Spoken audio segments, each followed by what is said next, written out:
What's happening, everybody? How's everybody doing today? So we got a very controversial show that's going to be happening today because there's a lot of people that have a lot of different opinions when it comes to the games of the past, present, and future. This is a topic of great debate within the franchise, with some fans believing certain games are better than others and others believing Lucasfilms is just using them for marketing ploys without any intention of ever releasing them. We will be exploring all sides of this controversy on the most outrageous Star Wars show on the web. Plus, we will give you our personal, CJ, Garrison, and Tori will be giving you guys their personal opinions on what they think their favorite games are and how they rate them, because I don't play the fucking video game, so I don't know. And then, plus, as always, we know we're going to have some news, rumors, and the Star Wars Impossible quiz. Yeah. But before we get to all that, you need to sit back and relax as we take you on a journey through the world that is Star Wars video games. This station is now the ultimate power in the universe. Last we will be ourselves. I have a bad feeling about this. You are now tuned in to LightSaber Radio. If you only knew the power of darkness. Here it comes. Let's go. You are now tuned in to LightSaber Radio. 4, 3, 2, 1.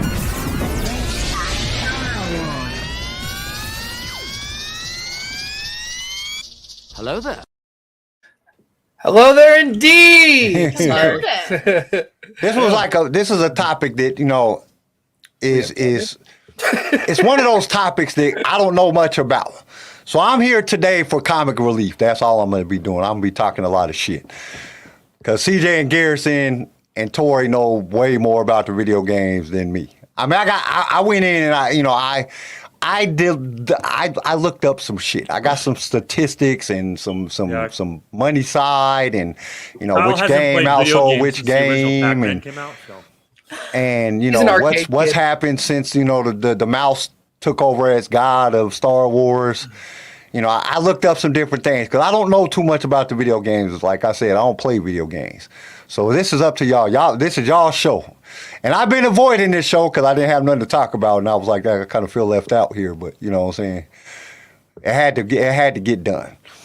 So we're gonna be doing it because this is a hard one. Because the answers all depend on individual preference and the type of game. Some people like cell phone games. Some people like fucking video games on PS5 or PS4 or whatever the fuck the different ones is, and Xbox and PC, and people have their different preference. But we're gonna try to give our opinions based on our own personal experience, which I have none. So it's, I'm just giving comedy along the way.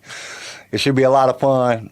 And if you've ever watched this show before, you know that we get on some tangents sometimes. Last week we went on a rock and roll tangent for about 30 minutes.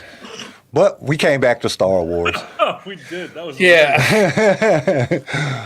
But before we get started, we have a tradition here at LightSaber Radio, something to get our outrageous juices flowing. Our form of an icebreaker. We call it the Hothbreaker. Upon the Empire Strikes Back. I know I got to stop saying that every week, but you know what I'm saying? It is. It's a pun. He's just so proud of it. It's so proud of our baby. Garrison is going to give us a crazy scenario, and then we're going to give our most outrageous response. And we want everyone to join in, so put your answers in the chat. So Garrison, drop that lead into video.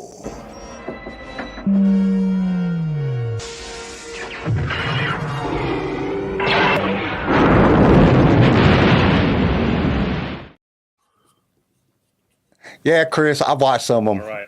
Real quick. Let's say what's up to everybody. We got a Star Wars team leader in the chat. Chris is in the chat. Lenny's in the chat. Clint's in the chat. Yeah, Chris. So yes, it is sad Jedi Survivors got pushed off. But if you look at the time frame of when it was pushed off, there's speculation right now that Cal Kestis will show up during I think between episode 1 and episode 4 of Mandalorian before the game drops. So there might be a mouse. The mouse might be planning something here that makes the game sell a little bit more. There's also I was reading an article yesterday that's saying that from the Disney marketing agency that said that they didn't realize when they first released it that they was gonna have Bad Batch fucking Mandalorian and the new game all out at the exact same time, and they were like, "No, man, we need to do this. Like, y'all can't get a big ass calendar and just set that fucker down on the table and mark this shit off. Like, Big what kind of desk marketing calendars. team are y'all?"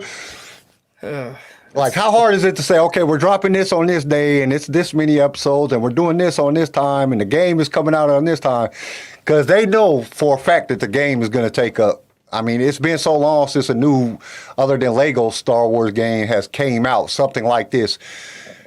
It's going to draw a lot of attention, and people ain't going to be want to watch fucking Mandalorian and fucking Bad Batch. They're going to be stuck on that game because that's the most addictive shit on the planet. I've Chris, seen people just get I think fucked they will up. age Cameron. I'm gonna respond to Chris real fast. Yeah, I think they'll age Cameron. If you look at Cameron as an actor right now, he kind of looks older. They de-aged him a little bit in the first one to make him look younger, and they made a younger version of him so you can go through the Jedi stuff with his master. And he looked like he was a fresh 18 when we played the first game. He's in his mid-20s, late 20s. I think they will age him a little bit more. I mean, if you look at the game, he's got a beard. He kind of looks a little bit older. His hair is darker. I think they could age him up a little bit more to make it look like 15 years has passed, and they'll, even if it's a brief cameo, it'll blow that game out of the water. Like, it literally, if you just get 5 minutes of Cameron on camera as Cal Kestis in The Mandalorian, we will definitely see the market jump on the game because of it. I mean, you even saw with The Last of Us, when they announced The Last of Us TV show and the TV show started coming out, you saw a bunch of people jumping on and playing The Last of Us again. And they bumped the prices up for Last of Us because of the TV show. So does anybody know how much Survivor's going to cost? About $300 a game? No. Download it for $199. No. So CJ actually looked at the prices because there is a huge bundle that they have. You can get like an actual lightsaber, I believe it is, like an actual in-person lightsaber. It's like this whole VIP package. I can pull it up right now. And I have this I know website. CJ kind of answered this, but for the Spotify and podcast listeners, Chris asked, are they going to make Cal older in The Mandalorian? That's like a 15-year time jump from the games. I just answered that. I know, but yeah, they made him older even in the game. In the game, he's older, so I think it'll be Disney. This would be a smart thing. I just think that like the marketing in Disney, they fucked up when they was releasing it. I think that's the real pushback. I think the game is done. I think the game been done for a little bit because they brought in that director from what's his face. They brought him in 6 months ago. They're sold out right now, but right now if you can find one, you get this like Imperial box that comes with the lightsaber in the game for $300. God damn, $300 for a fucking game? Jesus No, it's not Christ. just a game. It's a literally, it's a Fuck huge that lightsaber. You only comes with buying the the game, don't nobody lightsaber. give a shit about that What are you lightsaber. talking People about? want to Last play the year? game. When the last game came out, I pre-ordered the game box and I got fucking the hat, a t-shirt, and a statue of Cal Kestis and the video game for the same price. Yeah, it comes with a whole bunch of shit. Did you get Ray it's too? not Did just- they send you some Vaseline with it's it? like it's the ultimate edition of the game. So it Yeah, comes you with get some all extra the stuff, DLCs, you get all the fun stuff. You don't got to sit that's there and just- play every It's mission a to fucking find video everything. game, man. So Fuck, Jesus instead of- Christ, fuck. So instead of paying the exact same price over a distance of time to get all of the DLCs to truly finish the game, they're giving you're you an technically opportunity. saving money. Yeah, Okay. you're Technically spending the saving exact same amount Y'all for are- a little bit less. Y'all so are that, talking in fucking gibberish. Okay, so I have pretty no much- idea so what a a DLC DLC is. So a DLC is basically a game within a game, basically. So you can get a DLC. So it's like an upgrade. It's like an add-on, so it gives you. It's like an add-on within the game for like an extra story, like a little sequel. An extra Okay, it's like it's a Yeah. fucking it's like So, an like, upgrade. You get an So, like- extra Yeah. planet or something like Extra we don't know missions, what stuff like that. they're doing with it. So with the DLC, so if you add in all the DLCs, because I was looking at the DLCs online, it's about another $200 worth of DLCs. But Oh, okay. if you on top of a $60 game, you're getting a lightsaber, you're getting the game, you're getting all the downloadable content, you're getting this special Imperial lockbox that holds the lightsaber. And they haven't released all of it because you can't get these yet until the game comes out. Yeah. So you're going to receive them a day or two before the game comes out, obviously, because it's a special edition pack.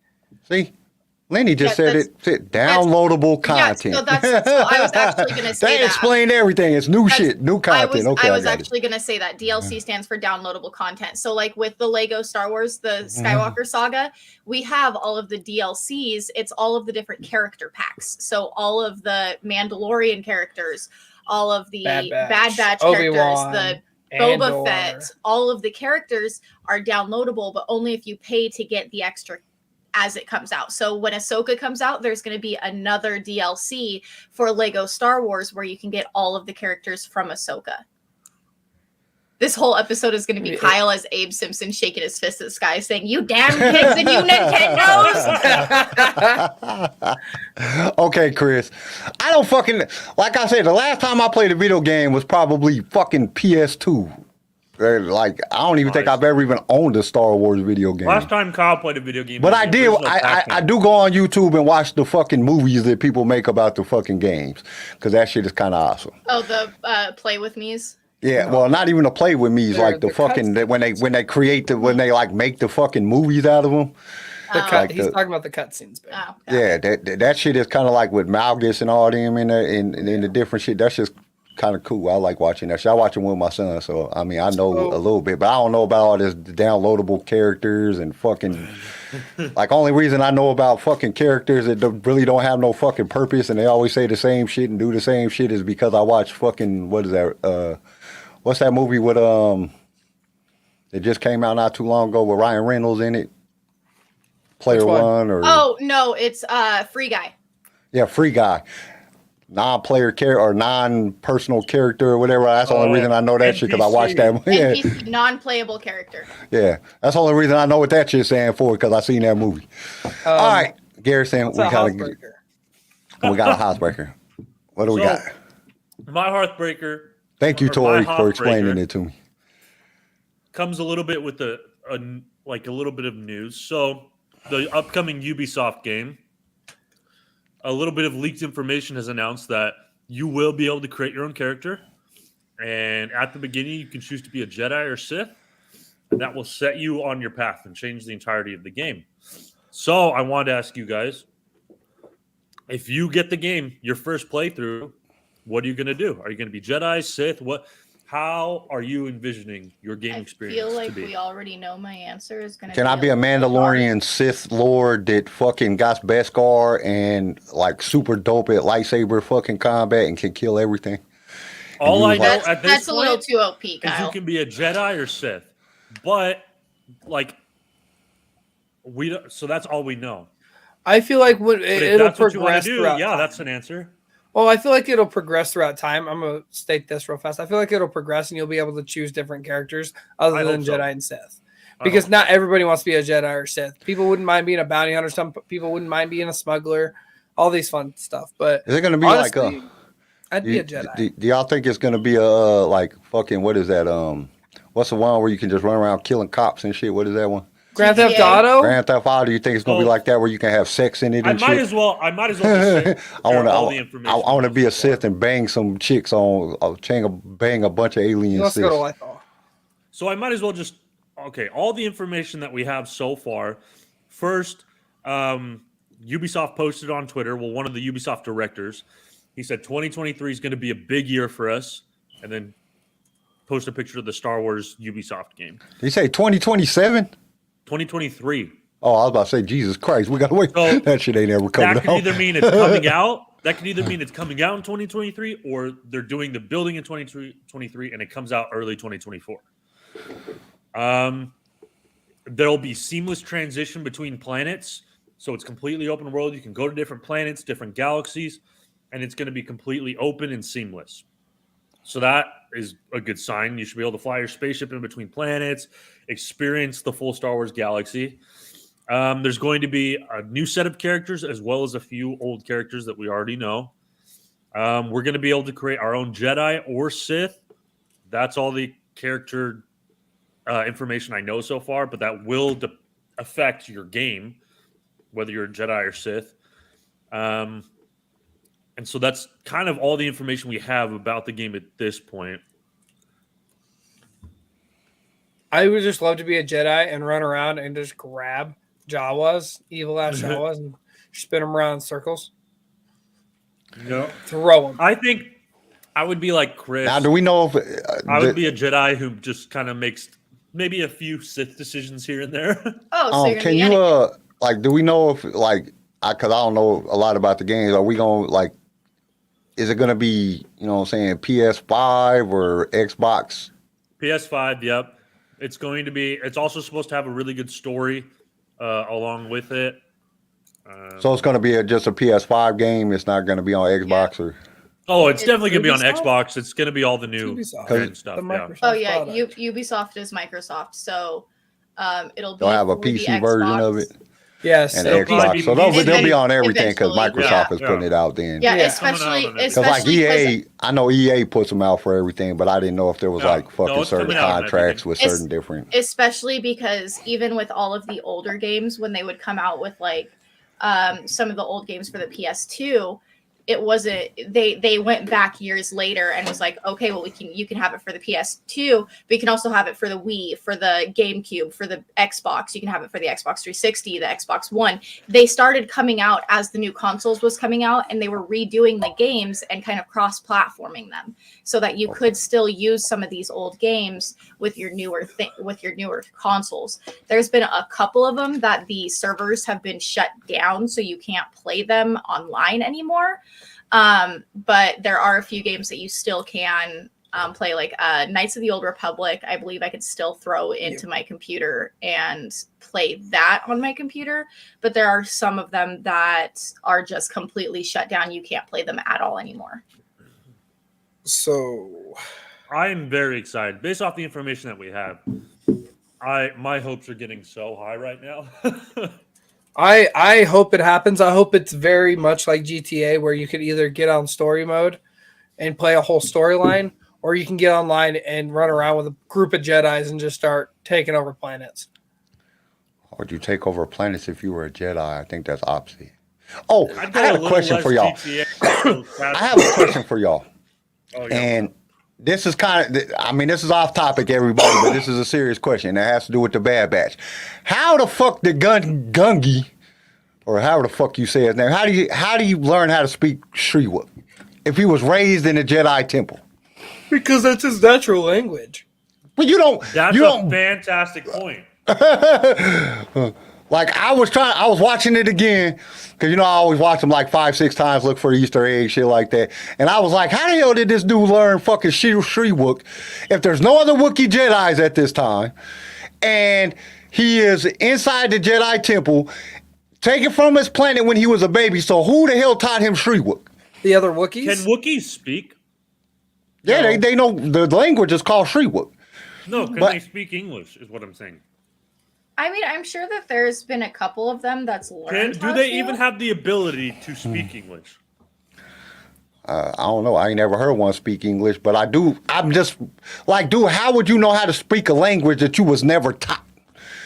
He would have been taught basic. He might not be able to sound out the words, but if he went talking basic words like, but he's talking in like growling shit, how did like he know how to speak their language when he was talking to the other Wookiees if nobody was there to teach him? There's no Wookiees at the Jedi Temple. There's no other Wookiee Jedis at this time. What if it was more so of they're physically incapable of speaking other what if languages it besides what if Wookiee it languages. was well because Yeah, but there's- how would you know how to pronounce the words even in the growling tones and everything if you were never taught that? So here's what I I have no think. idea. So here's what I think. So the Jedi are pretty good at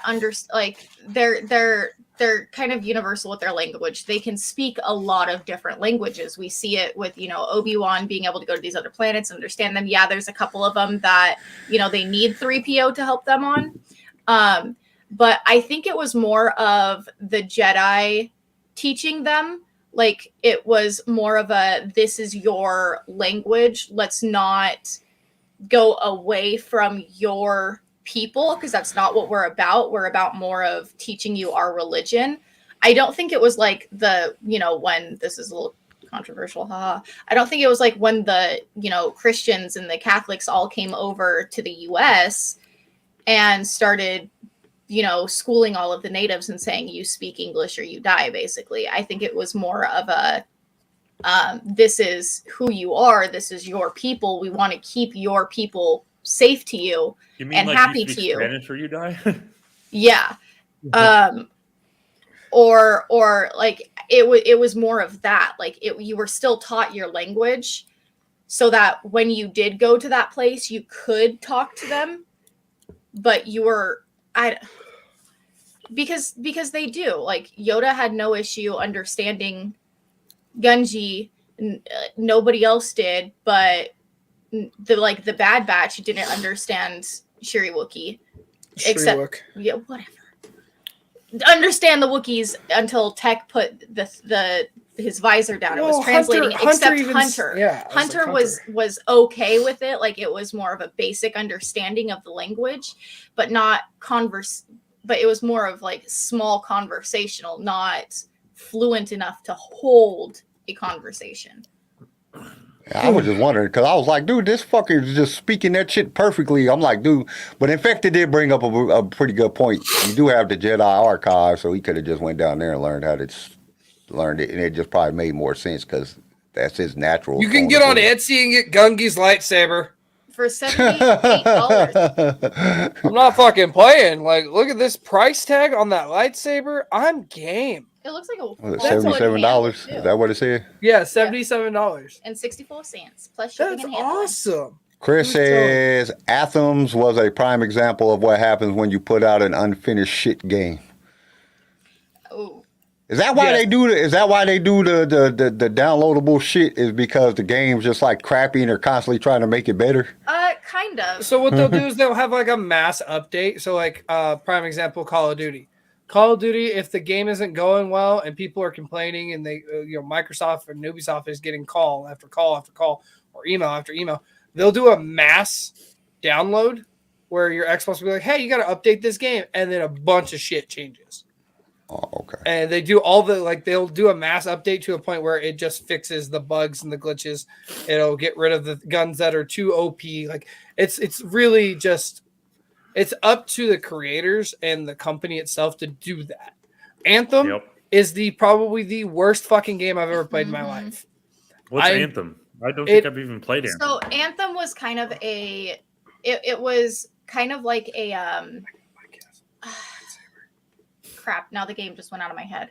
Oh, no. I remember Anthem. I played it for like... I was able to play it early before it was released because on my Xbox I have the beta tester profile on my Xbox, so I was able to get some of these games. Anthem, and it was garbage. I finished it only because my OCD took over and I had to finish it. But if I had to buy it, I wouldn't have.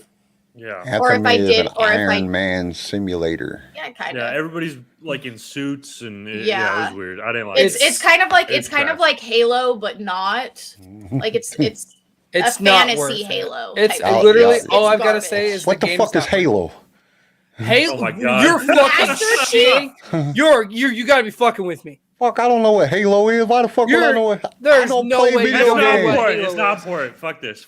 Oh my God, Kyle.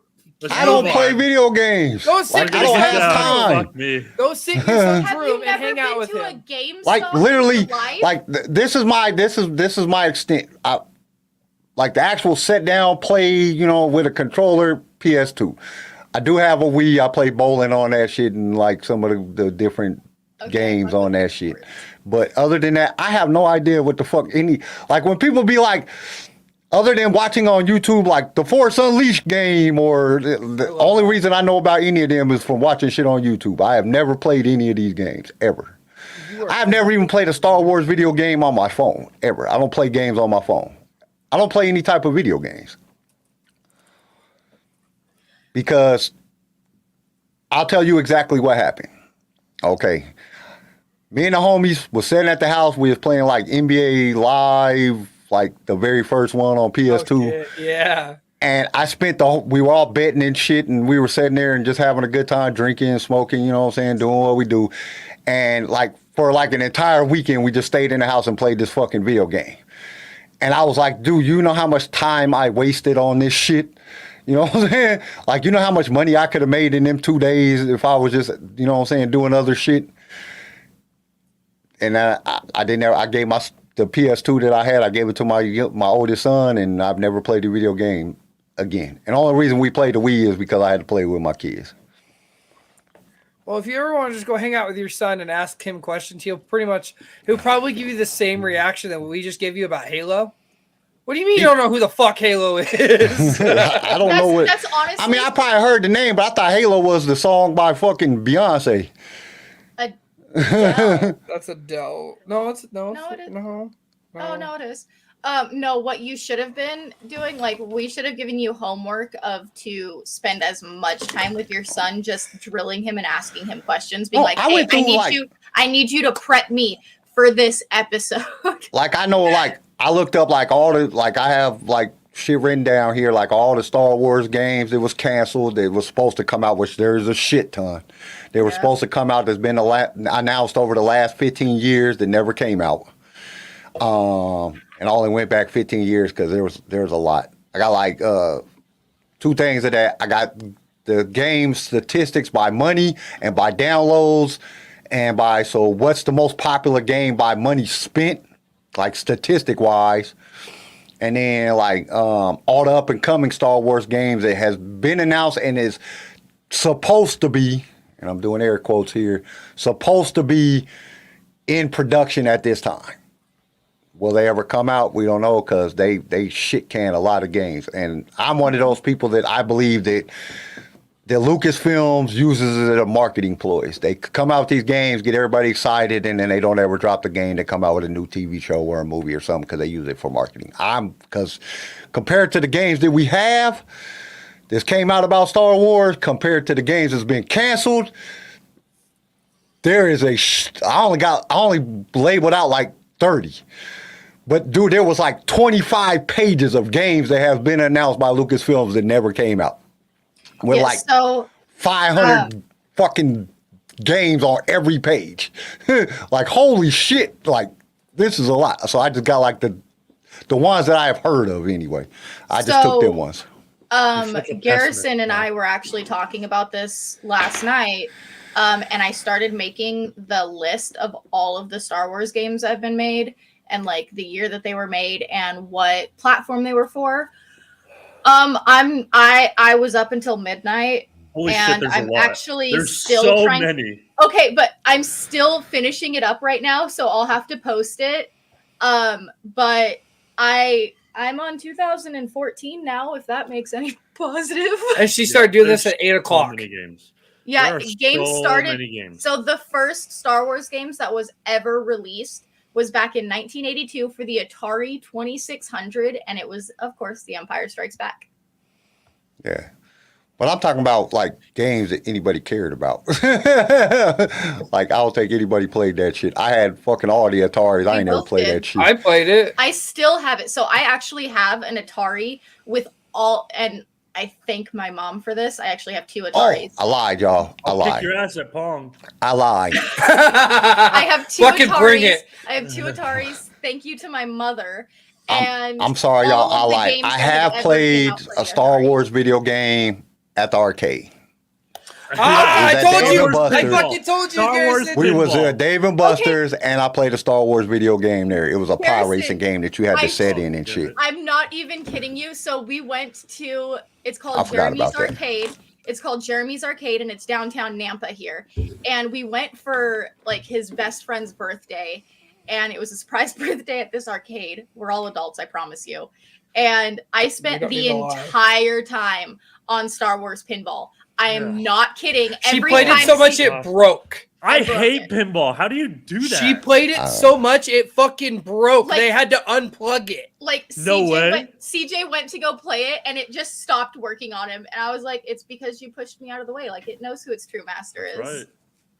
Literally, they had to unplug it and put it away. Like, I don't have a Dave and Buster's. Yeah, we do. But they just like nobody wants to drive all the way into Boise. Oh, you got to drive up. See, that's how we are because we don't have one here. We got to drive all the way to St. Louis or Kansas City. But like the cool thing about this Dave and arcade, Buster's like 20 minutes away. The cool thing about this. That's because you live in a city, motherfucker. Right? No, I As don't. much as it's not, as much as it's kinda not like do. a Dave and Buster's where it. it's food and games. It's literally just an arcade. You pay one set price of I think it's like $10. You pay $5 per Or person, $5. and you can play unlimited games. Yeah, you don't have to get you don't have to get tokens. You don't have to get anything. You just pay. You get a wristband, and all of the games are free for Oh, like that's kinda 3 cool. hours. I think it is. That's nice. That's kind of cool. I just like the only reason I used to like going to David Buster when we lived in Denver is because I could get drunk. Yeah. Getting drunk was that's like I very get to get fair. drunk and play video games. This is the greatest place ever. Well, that's like we have Big Al's here. That's don't pretty do much that the at same home, thing. though. Is there's a bar, and then in the back there's a restaurant, and you can go bowling. Like there's like 25 lanes of bowling. Then there's upstairs where you have the arcade, and you can get drunk and bowl. You can get drunk and play games.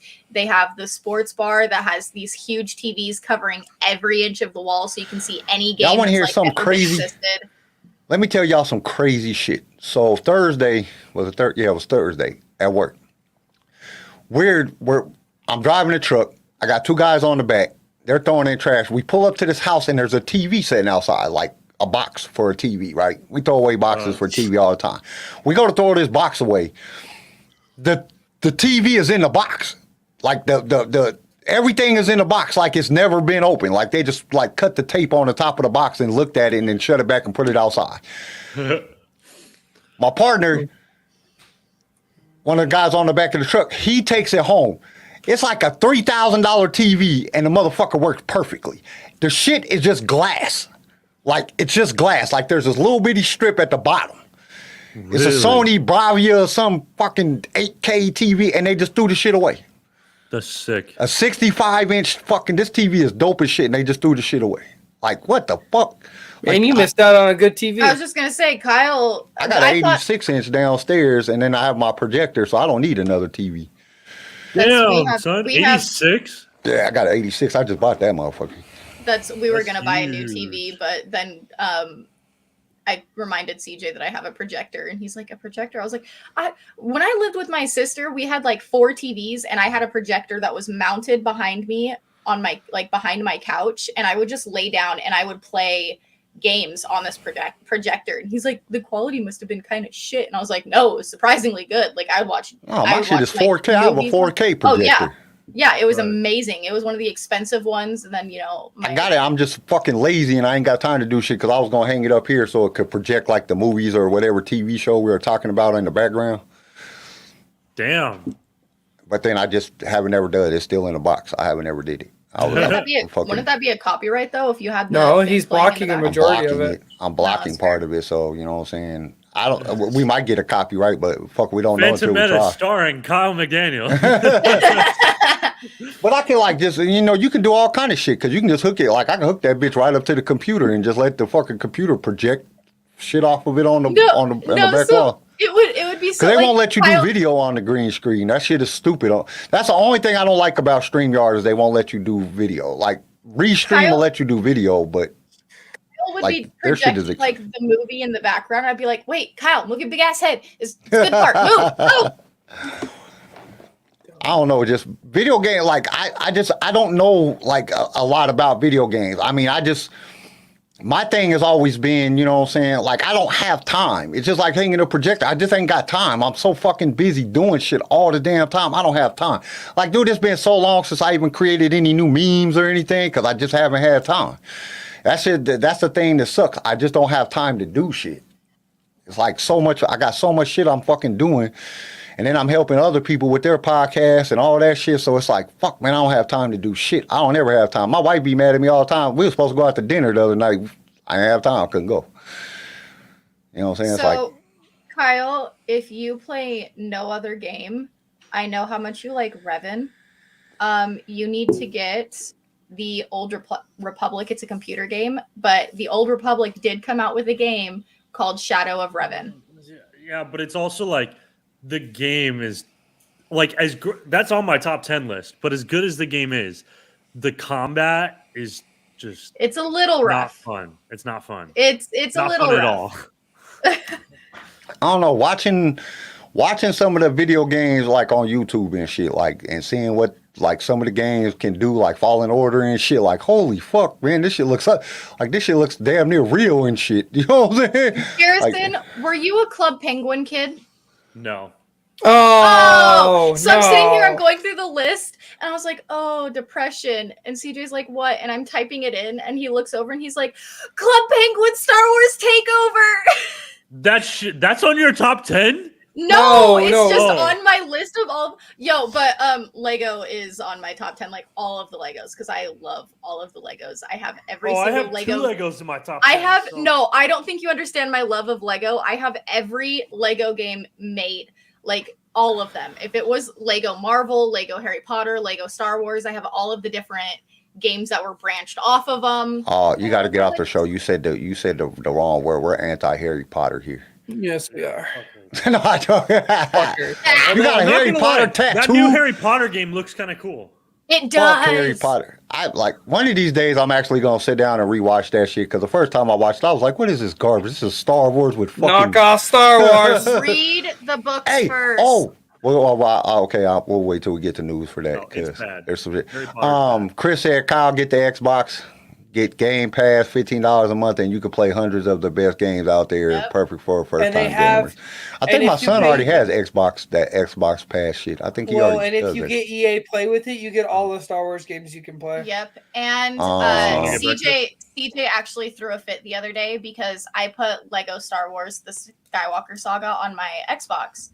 And he's like, are you playing it on my profile? Like, you changed my home Xbox? And I said, no, I'm playing it on my profile. And he's like, you paid for Lego Star Wars? I already have it. Why don't you just play it on your profile on mine? And because it's on Game Pass. He's like, I paid $60. I paid $87 for that game for it to be free on Game Pass. I was like, and see, that's another thing that bothers me. That shit is like my son. He always be asking for new games. Dad, can I get a new game? Dad, can I get that shit is expensive as shit. Like I can find so much other things I could spend my money on. Except the difference between paying like $15, $20 for Game Pass every month and owning the game is Game Pass resets every month. So it takes all of the games off of it and it puts new games onto it. Not all of them. Well, yeah, for the most part. There's still some games like Peggle.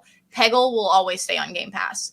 But a lot of the newer games, it's a like pinball type game. It's a matching game where you have to shoot the balls to get the other color. Whatever. It's grandma's game. I like it. But so the thing with Game Pass is that it'll take some of the games down and it'll reset the games every month. So I'm playing Lego Star Wars right now, but next month Lego Star Wars might not be on Game Pass. So I only have a month to play the entire game unless I want to buy the game. It's pretty much giving you a tester feel of the whole game. So Lenny said, let's see where. Chris, okay. I am getting Hogwarts Legacy. CJ said that he's already, if I don't buy it, he's going to get it for me. So I will let you know. I won't hear the end of it. Bodie said, Old Republic doesn't come close to KOTOR. That's the real Revan game. Yeah, Knights of the Old Republic is, that's where Revan comes from, man. That's Revan. And there was something else. Lenny said, read the Harry Potter books after because you'll be pissed off about how much the movie. I have the Harry Potter books. I just haven't listened to them. No, you read the Harry Potter books first. CJ, he loves watching Harry Potter with me, but also at the same time he hates it. And there's one specific part that he constantly makes fun of me. It is when it's in the Goblet of Fire when Dumbledore in the movie he bursts through the trophy room and like throws Harry onto the wall. Harry, did you put your name in the Goblet of Fire? And in the book, it is nothing like that. In the book, it is so cool. Like, he calmly asks him, he's like, Harry, did you put your name in the Goblet of Fire? And that's what I hate. Okay, I love the dramatics. I like the new Dumbledore that they had to come out with because the original Dumbledore died after the second movie. So they obviously had to cast him. But that Dumbledore was the book Dumbledore, the guy who they got to replace him. Okay. That's your biggest complaint. Your biggest complaint about the movies is Dumbledore. Force. We got fucking Disney Star Wars where Luke Skywalker's a little bitch. Like, no, we're complaining about pretty different things. You're I don't know. Like I watched all the movies with my daughter. My daughter wanted to watch the movies. We sit down and watched all the movies. By the end of that shit, I was more confused than I was when I started watching it. Like what the fuck is even going on? Like what is the purpose of this shit? I don't like Harry Potter. But okay, so let's go through some of the let's first go through the canceled games that I got down, and then we'll go through the. So I'm guessing that like everybody's like number one pissed off got canceled game was 1313.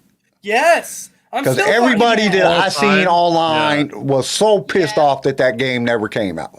Well, because if you watch the gameplay, because they dropped the gameplay of it, it was dope. It was amazing. You're chasing this guy through the city streets of Coruscant. You end up on a roof and you're jumping through ships and your shit's falling down. It was amazing. You're jumping through shits? Ships, you jackass. You said he had to sneeze, so that's why it came out like sneeze. that. I'm jumping through shits. I'm sorry. That was funny. I jumped up to take a shit one time. Oh, shit, I got a shit. Oh, God. But no, Right, 1313, anyway, yes. It was so aggravating. You can get on YouTube and watch that gameplay, and it still makes people mad when they find it. And they're like, what the fuck? Why didn't this happen? It was right before George sold to Disney. Yeah. It was literally right before. That was like the number one game that everybody that I watched or I looked at on gameplay shit and people talking about on Reddit and stuff. Everybody bitched that 1313 never came out. Like there was not one person that was like, I didn't really want to play it. Everybody was like, this is bullshit. This fucking game didn't ever come out. That was the game I wanted. Then the next one down from that was Battle of the Sith Lords. There was a lot of people. There was some people who was like, it didn't look that interesting to me. But most people were saying that motherfucker, they wanted to play that. Then Imperial Commandos was another game that was just a lot of people talked about.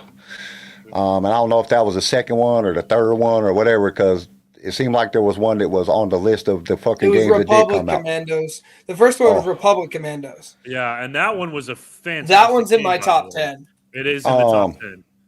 Then Star Wars Rogue Leader, Rogue Squadron. I don't know what for the Wii. I guess a lot of people thought that this was going to be an awesome game. I'm like, dude, for the Wii?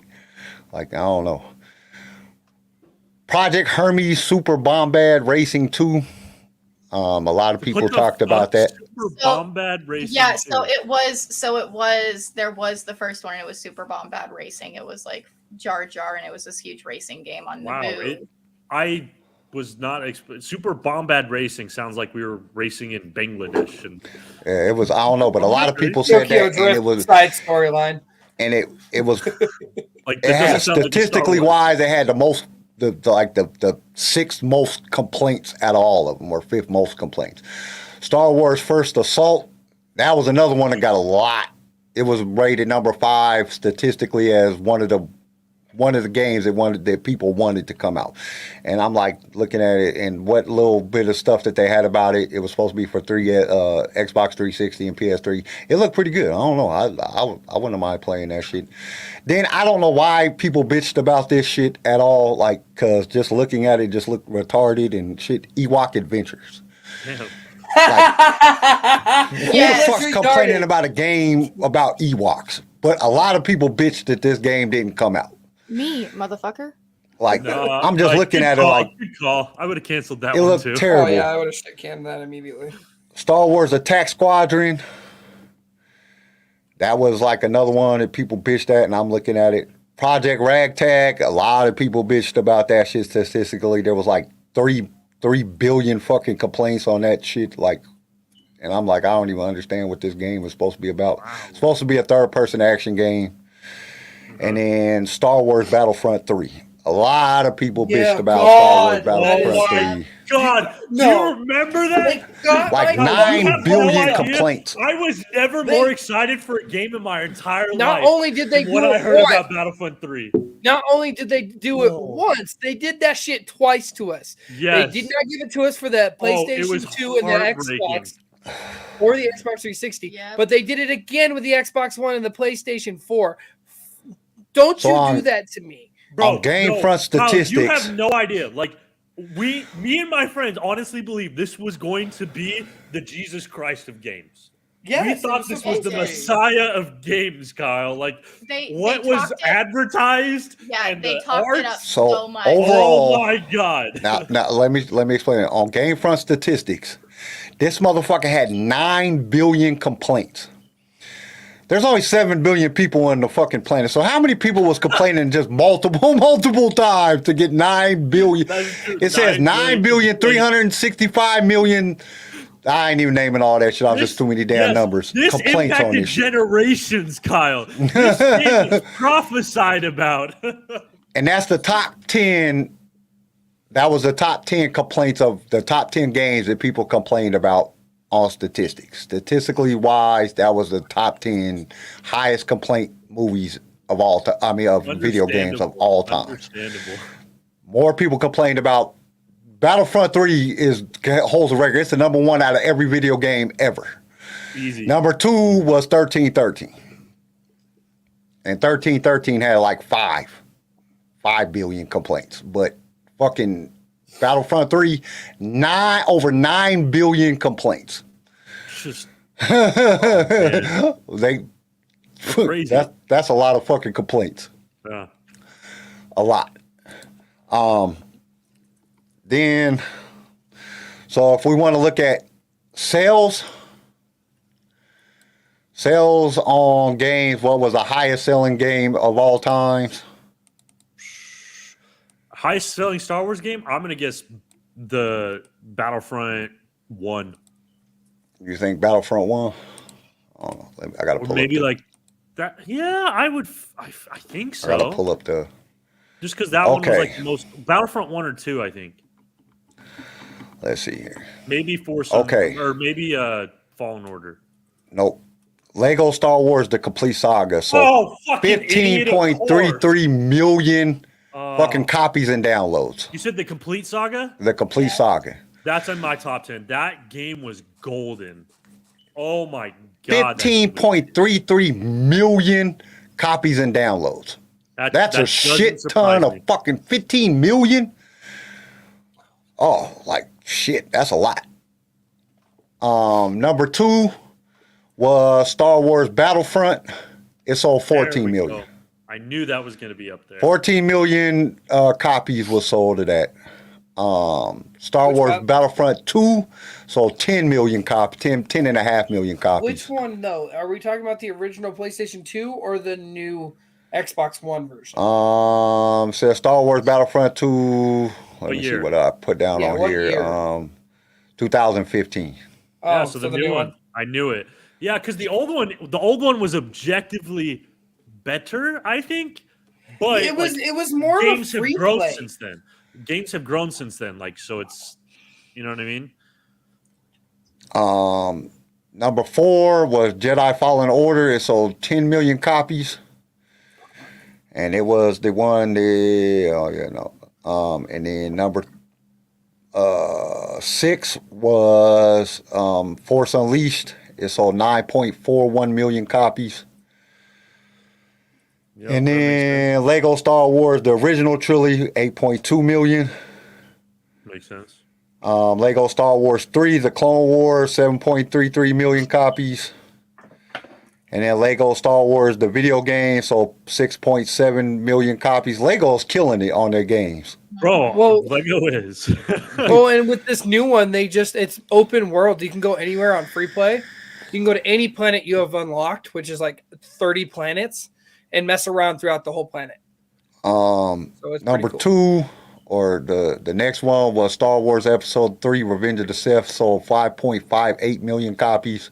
That one was dope when you could like play as Anakin and beat Obi-Wan. Hey, Like, really- what if really Anakin? Dr. Mad, he's from Britain. Howdy. What's going on, Dr. Mad? Hey, welcome to the show. And then Star Wars: The Old Republic. We'll find someone sold- from Australia. Was the last one. They sold 5 million copies. And that was like the top 10 most sold Star Wars games ever. Or, yeah, because they sold the most copies. And then there was one more thing. What was it? Oh, we got to go to the canceled. Every fucking canceled video game or canceled fucking game ever in fucking Star Wars, which is fucking outrageous. This was up. This GameSpot is the one that put out this this thing, and like if y'all go look at this shit, y'all will be like, "What the fuck?" Like there's so many fucking games, but I only got like the top 10 or top 30 or something like that because there was so many. It was fucking crazy. From being like launched or being fucking advertised that they were coming out to being done. It is freaking crazy because, like I said, there was like 500. The list had like 500 fucking games on every page. There was like 30 fucking pages.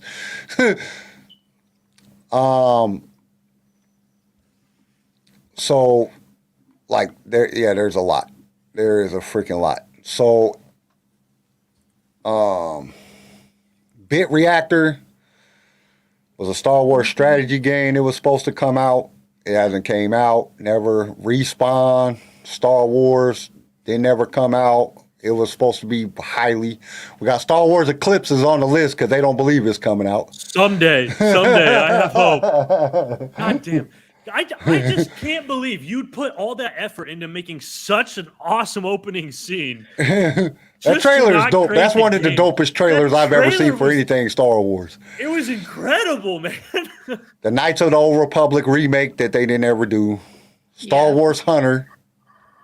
Okay, to be fair though, they made like Knights of the Old Republic remake like 4 times though. They did Knights of the Old Republic, the individual DLCs, and then they did the remastered collection, and then they remastered it again like 10 years later, and then it was their final remaster. It's that they good were of like, a game, yeah. Yeah, it was their final remaster that they were like, you know what, we've already done this. We don't need to do it again. That still can't get into like my number one game because of the combat. I hate that turn style combat. I can't do it. And I'm not gonna name off all of them, but Ubisoft has 746 game titles that was released to come out in Star Wars, and none of them motherfuckers came out. They haven't dropped. Fucking really? Damn, Ubisoft They haven't dropped sucks. one. They haven't put out one. And then there's a Amy Hennig Star Wars project. It's supposed to be Skydance New Media. We actually talked about it, and it was actually even debuted at 2022 D23 Expo, and I guess that shit got shit canned, and that was the top Skydance one did. Wow. Yeah. I guess it got shit canned. And that was supposed to be a Skydance New Media and Lucasfilms. Interesting. I wonder what that one was going to be. I don't know, but I guess it got shit canned, it says here it may be canceled, but still might be a possibility. But from everything that they got, they're saying no, they're working on a new Marvel game at this time. So doesn't look like it's gonna come out. And that's just that was just the top ones that I put out there because I wasn't about to go through all of them motherfuckers. There was too many games. Like just Ubisoft has 750 damn games that they have announced. Dude, there are a lot of games. There's a lot of canceled games that got announced that never came out. Like so many, I was like, holy. Why is canceling a game such an okay thing now? Like it's not, and it's a crock of shit. Like we need to start like having like organized petitions. rebellions. Like no, you mean cancel a game, you get boycotted. You mean like what the gaming community did when they created Sonic and the Sonic trailer came out and everybody bullied an entire development team to pause the release of the movie so they could go back and redo Sonic?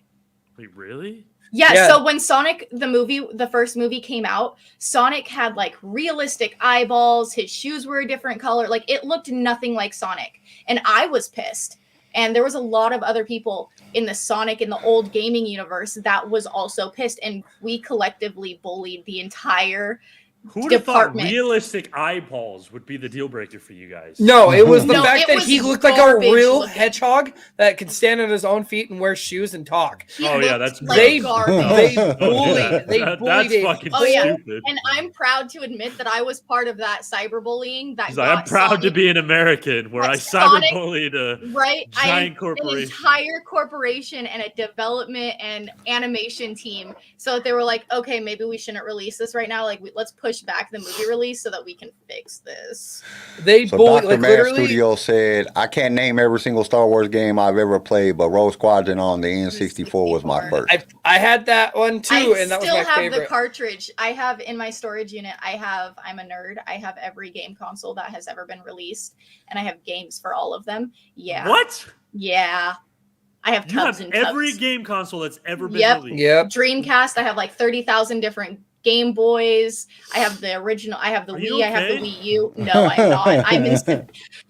I'm in severe pain. I have Um, $30,000 in credit card debt. Chris brings up a good point. Star Wars Eclipse was just a play game. The studio had a very toxic workplace, supposedly. Nah, because that's been everywhere. Even in some of the other games that they were working on. When you look up the what's Toxic the- workplace, my ass. Suck it up, Buttercup. I'm just kidding. Get over it. A little bullying. never You're getting hurt paid a lot of money. Don't a fuck this little up. bullying never hurt anyone. I don't. And dude, the trailer was so awesome, man. Like watching that trailer, dude, that shit was like, dude, this is gonna be the best game ever.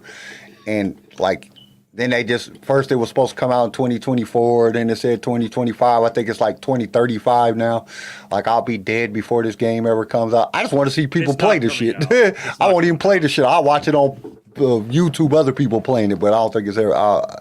Yeah, it's gonna be freaking. It ever wouldn't be the before it first comes- time we got like just amazing expectations for a game, and then the expectations got crushed. That's yeah. I think that's another thing that irritates me a lot is just because there's so many games that they announced and they look so good, or they'll put out something, or you'll read something about it like, oh damn, this game sounds like it's gonna be tight as hell, and then they don't ever come out, and then you're like, fuck man, I just get my hopes up for no reason. Like it just kind of it sucks. Just And feels I- like God hates me sometimes. really. Well, if we want to be honest, he just might sometimes. He might just look at you and be like, you know what? Garrison's having a Garrison. good day. I'm a Fuck fuck Garrison. He looks like he's doing well. Not anymore. Yeah, it He's just I don't starting to know. It enjoy just this seems life thing a little too much. Yeah, right. I'm almost done. How dare you? How dare you enjoy life, Garrison? Smite! so. Dr. Mad Studio said, I love Bounty Hunter on PS2. I played the hell out of it. Boy, you Jango have Fett was no my favorite Star Wars idea. character. Even had a backpack with him when I attended primary school. Okay, Dr. Mad one of Studio. those You got what is like because we don't have primary school. We have like elementary, Yeah, middle yeah, school. so- That's what it so is. Hold on, let me It's middle explain, school. damn it. You've been talking a lot. It's elementary. So you go to pre-K, right? You go to like Head Start. It's kind of like before primary school. So you go to Head Start, which gives you kind of the basics, colors, shapes, numbers, letters. You go to primary school, which is kindergarten, first, second, and third grade. Then you go to elementary school, which is fourth and fifth. And then you go to middle school, which is sixth, seventh, and eighth. And then high school's the rest. So primary school is pretty much. Except they don't call it high school. It's year, 7, 8, and then university. You grew up in the city, so fuck your city living. This how he's explaining it is the way I grew up. Primary school is literally first, second, and third grade. Really? Your senior class is like 800 more than mine. So city living bullshit. But what's up? Garrison, you look like you got smoke coming out your ears. No, Yeah. just like your city life was bullshit. Fuck you. I grew up on a You're ranch, just funny. But you went to school in the city. kind of. I went to school in the also- city, but we had like you went to preschool, then you went to elementary school, then you went to middle school, then you went to high you went to school, then prison. you went to I'm just then you went to jail, then you went to college. Prison. Juvie was somewhere in between there. I ain't never If go to you're lucky. juvie. I was fortunate. I ain't never have to go to juvie. The first time I went to jail, I was 18 on my birthday. Oh fuck! Happy birthday! For like 5 years, I went to jail on my That birthday makes every year. sense. It would be on your birthday though. Like, come on. If you're gonna go to jail, that sounds like you Already made your collected. birthday worthwhile. Chris remembers the old days when game would premiere on E3 and would come out the same year. Bethesda announced Elder Scrolls 6 like 3 years ago with no update since. And Bodie says Star Wars Revenge of the Sith was a good game. You unlock clips of the movie and had the game before I saw the whole movie. For anyone wondering, I live in Merseyside, which is in northwest of Britain, not far from Liverpool, where the Beatles came from. Liverpool. Hell yeah. All right. Okay, I got a serious question. This might make some people cringe or laugh. Have you watched any of our previous episodes? What? I mean, in the beginning. Way beginning. Oh, in the When beginning. we had a previous person on that is from... There was a lot Before of the questions that angel I had wanted to ask fallen. Charlie that I never asked her about some information on how things go over there, and I don't know. We never got around to it. Should have asked. Hey, we need to find some Australian So listeners. actually, If anybody's oddly listening from enough- Australia, let me know. Oddly enough, so I looked at the statistics and everything of our listeners, and there's actually there's a huge, obviously US is the biggest, but there's quite a big percentage that are listening from the UK and from Australia, and there's 1% that's from Sweden, but mostly Sweden? it's you or Finland. It's a most thing that is the most listeners are from US, the Great Britain, and Australia. So if you're an Australia we do listener, have quite a big following in Pakistan as well. Iraq, Syria. All the people that want to kill us. okay, this is a really dark comment, but it's the first thing that I came into my mind. What they like to listen to is at the end of the episode when CJ just goes, "Hit the button." Oh, God damn. I want to go home. I'm sorry. Jeez. I don't... You're going to get us canceled. Dr. Man fuck Studio that. said he's a Try newcomer me. here. He's been live stream hopping. Hey, that's how I found out about a lot of shit. I still go and watch and listen to other people's shit just because I want to see what other people are doing. Like, what are other people talking about? What other podcasts talking about? Like, is it something good? Charlie is the blokes. Still listening. Blokes? That's what Bodie said.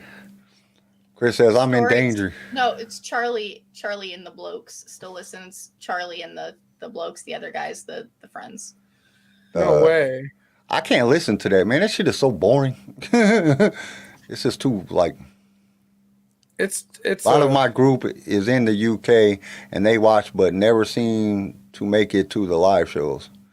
Well, there is I think it's we have a lot of people that watch once we go off, but yeah, it's a 12-hour difference. no, it's I not believe 12. It just depends on where you're at, because Charlie was 7 hours difference from us. 7 or 8. I think when time changed, it went to 8, but then it was 7 other times. It's hard just because, I'll listen to some shit. There's one dude. Oh man, what's the name of that shit? I have to look it up now. Oh yeah. He's funny as shit. Because when I lived in Germany, I had to do the math because my mom was here and it was 8 hours different, so I had to do the math.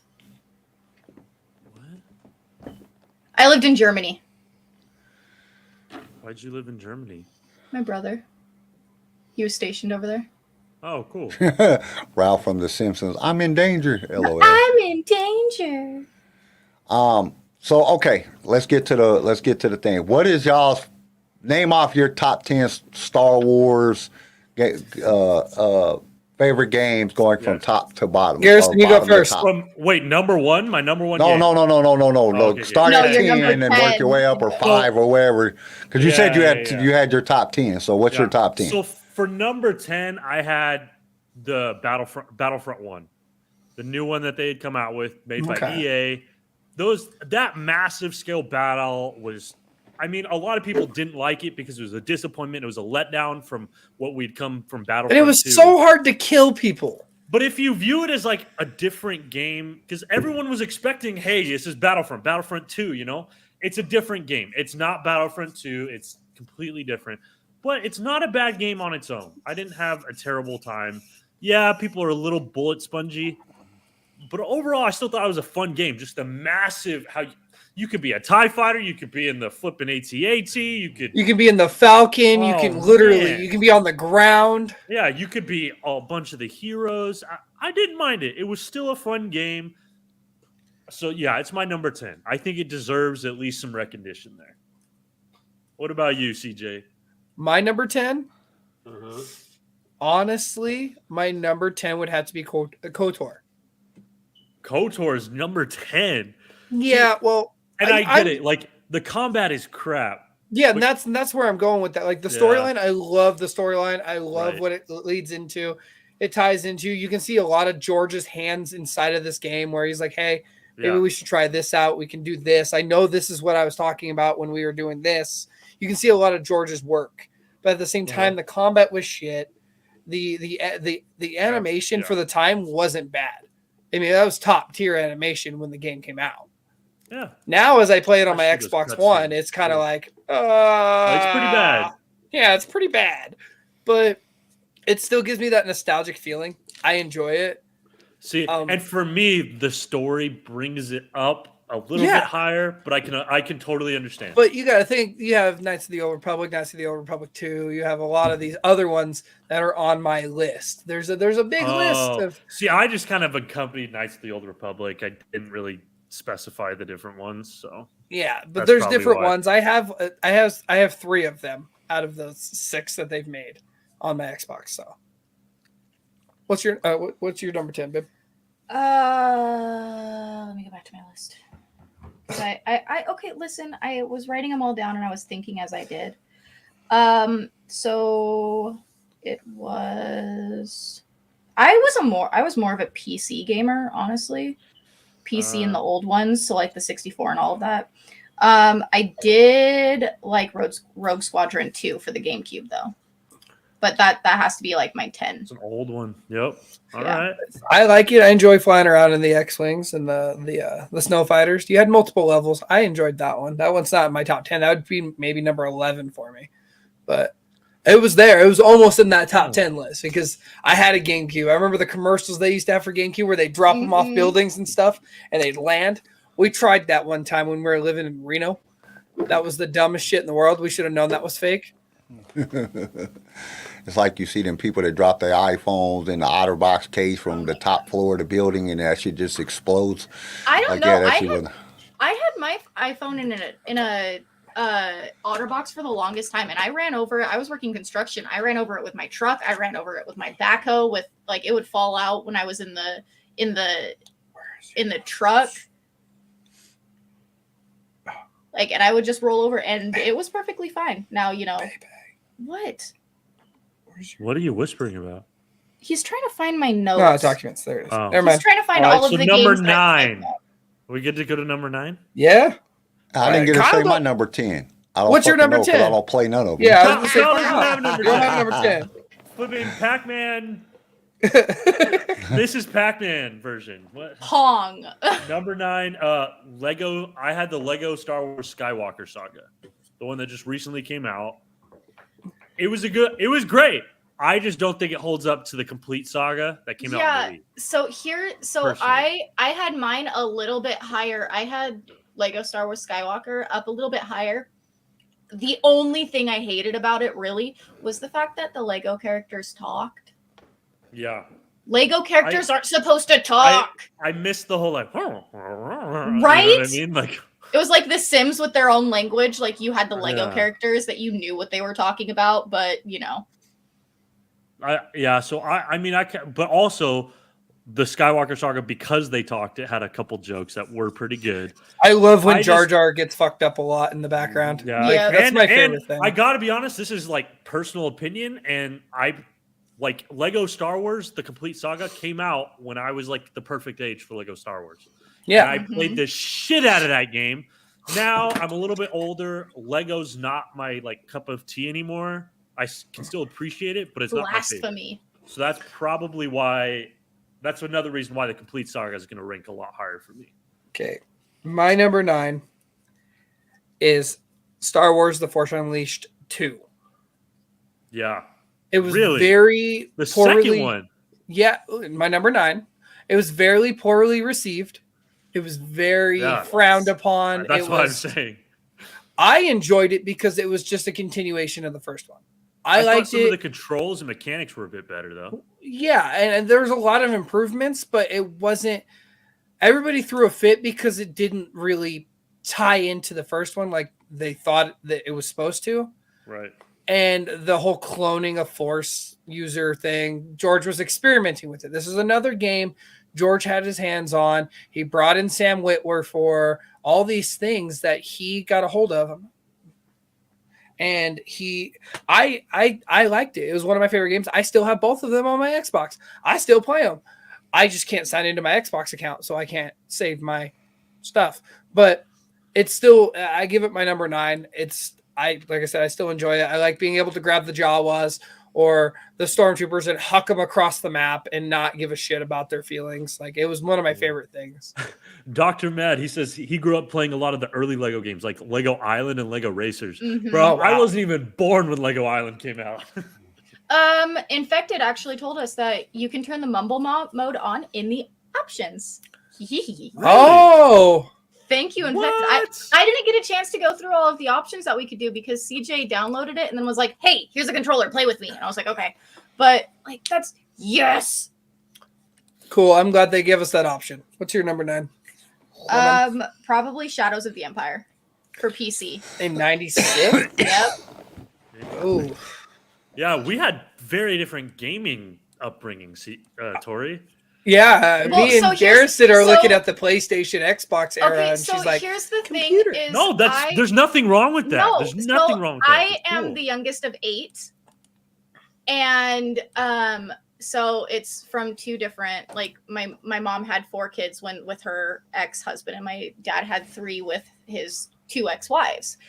So my oldest sister is 17 years older than I am, and then my oldest sibling is 10 years older than I am. So I had a lot of the older stuff while I was growing up. Like, I had the GameCubes, the Game Boys. I didn't even have a computer until I was in middle school. Like, I had a lot of the older, like the plug-and-play games that you plugged into your TV, the red, white, and black whatevers that you would plug in, and that was my gaming experience was those. I didn't even get an Xbox 360 until I was, I think, high school, and I got it for Christmas, and I would go to the library and I would rent games from the library. I like a lot of the older games. I still do. I still really enjoy my old games, and I enjoy watching the new ones come out and the remastered, and I like having that older game, especially when they come out with the older games remastered, where I can look back at the original and be like, oh, okay, like this has changed, this is better, this is worse. You're taking forever. So Chris said his top 7. He has Fallen Order 2, Battlefront 2, Force Unleashed, I don't know what, Force Unleashed 1, Battlefront Xbox One, Battlefront 2, Lego Skywalker Saga, and then the Pod Racer for the N64 and Game Boy. We'll get there. I promise. Okay, he's got a few of those that are in my top 7. So. All right. So number 8. Yep, number 8. Number 8, I had Republic Commando. Solid game. I'm sorry, that is my number 8.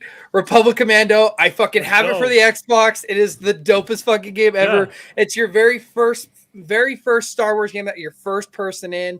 You're literally looking through the eyes of the commando. You're taking out droids. And now they're dropping the Black Series figures of them, and it just gives you that nostalgic feeling. You're like, yes, it was cool. And it was the first time, like, whoa, I'm in Star Wars kind of game. Yeah, like, and that person. And like it gave you, and they were the original Bad Batch before Bad Batch came out. Yes, exactly. Commandos and that was so sick at the time. Oh yeah, those Commandos were and when we got to see them in season 1 of Bad Batch, I was like, can you give me the painted ones? I want the green and the red hand on the helmet, and like the yellow. Oh, come on.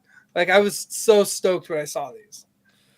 All right, what you got, Tori? That's my number 8. What's your number 8? I think it was a mix, but honestly, between Empire at War for the PC and The Force Unleashed, the Ultimate Sith Edition. Unleashed. Yep, Unleashed. You got out of that lease for your car payment. Yeah, there you go. Force Unleashed. I have the Hyundai Force and it's unleashed. Oh my gosh. I have no more payments on it. I'm sorry, Tori. That was just I just came here for a good time, and honestly, I'm feeling so attacked. All right. It's great. We love What's that you. number 7, Garrison? Number 7, Lego Star Wars: The Complete Saga. I think this was a better version. I think this was the best Legos ever done. It's my childhood. Perfect game, except for the part where you're trying to rescue Palpatine in Episode 3, and you're Anakin and Obi-Wan, and you're trying to shoot these buttons to get the door open. Most impossible part of any fucking game ever. You couldn't shoot those fucking buttons. And then the pod racing scene sucked ass. But other than that, perfect game. My number 7 is Obi-Wan for the Xbox. It honestly was my first Xbox game. You run around as a young Padawan Obi-Wan. Not overly young, but he's still he's being trained by Qui-Gon, and he's about that. It's about that time where they go to Naboo and save, Amidala, and they go and find Anakin. It was literally like a couple of years before. It was a great game. I enjoyed all of it. For the like I said, it was my first Xbox game. Like when we got the Xbox, my brother got the Xbox, got the G Unit thick bubble out skin to put on top of it, and had the 50-cent game and all these things. And Devion, my older brother, he's like, "Hey, we're going to GameStop. I'm gonna let you pick one game." And I saw Obi-Wan, and I lost my shit and grabbed it. And I was like, "This is the one I want. This is it right here." So my number 7 would be Obi-Wan. There you go. And it's more of a nostalgia thing than the gameplay, because now looking something at the on gameplay, PC, right, Tori? Yeah, something on PC. I believe. No, you're a liar. GameCube. No, actually, I really liked Lego Star Wars Battles. It was a mobile game. Oh, jeez. You can still get it. You can still go on the Apple Store and get it. Yeah, so a mobile game. What? Yeah. So I would go to the doctor's appointments or whatever, and I'd be sitting there playing Lego Star Wars. I'll be honest, I don't have a single mobile game on here, so well done. It was pretty good. Like, I liked the fact that, as much of a nerd as I was, I didn't have to, stop playing my game when I left the house. And I love my Legos. What can I say? There you go. All right. Number 6, I had Fallen Order, Jedi Fallen Order. I thought it's a great game, but I don't think it necessarily competes with what I have in my top 5. Fallen Order. Plus, the platforming is what does it for me. How difficult and annoying it is from get to place to place just makes me want to kill someone, and just trying to have to figure out all that puzzle shit. I don't want it. Can I change my answer? No, because that one was annoying for me too. No, that was going to be up a little bit higher, but nope. Yeah, that's the only thing. The combat, the story, just how fun it was to play, would have made it a lot higher. It's just that simple trying to get from place to place made you want to kill yourself. Okay, baby, get on mute me. Don't open another browser to slow. What about you, CJ? Honestly, it's gonna have to be Revenge of the Sith at number 6. All right. Yep. I was a big fan of it. I enjoyed it. I liked the option where you could either have Obi-Wan take out Anakin or Anakin kill Obi-Wan at the end of the game. And it changes the whole dynamic of the game.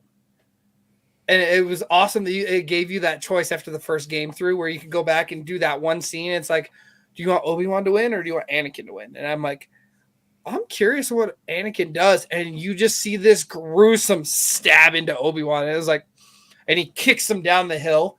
I was like, oh God, George, okay. Chris said, would you consider The Sims 4 Star Wars DLC and Star Wars game? LO hasn't played it, but it looks hilarious. I don't know. No. I've never It even is played not. Sims, so It is not. I have seen it. I've seen it be played. It is not. You just literally you're dressed as a Star Wars character. You're not even doing anything. It's a normal Sims game, but in Star Wars skins. No. All right, number 4. Are we at number 4? No, we're on number 5. Oh, we're on number 5. Bro. Number 5, I have The Force Unleashed, the first one. I can't put that. I think it was better than Fallen Order, honestly. And The Force Unleashed, when that came out, dude, that thing was wild. You start off the game playing as Vader on Kashyyyk. Like, that's how you start the game. Yeah. That is a hell of a start of a game. Yeah. And so I think it's better than Fallen Order. And when it came out, it feels like that was that was like the only kind of like big Star Wars game for a while. Until they made the second one, yeah.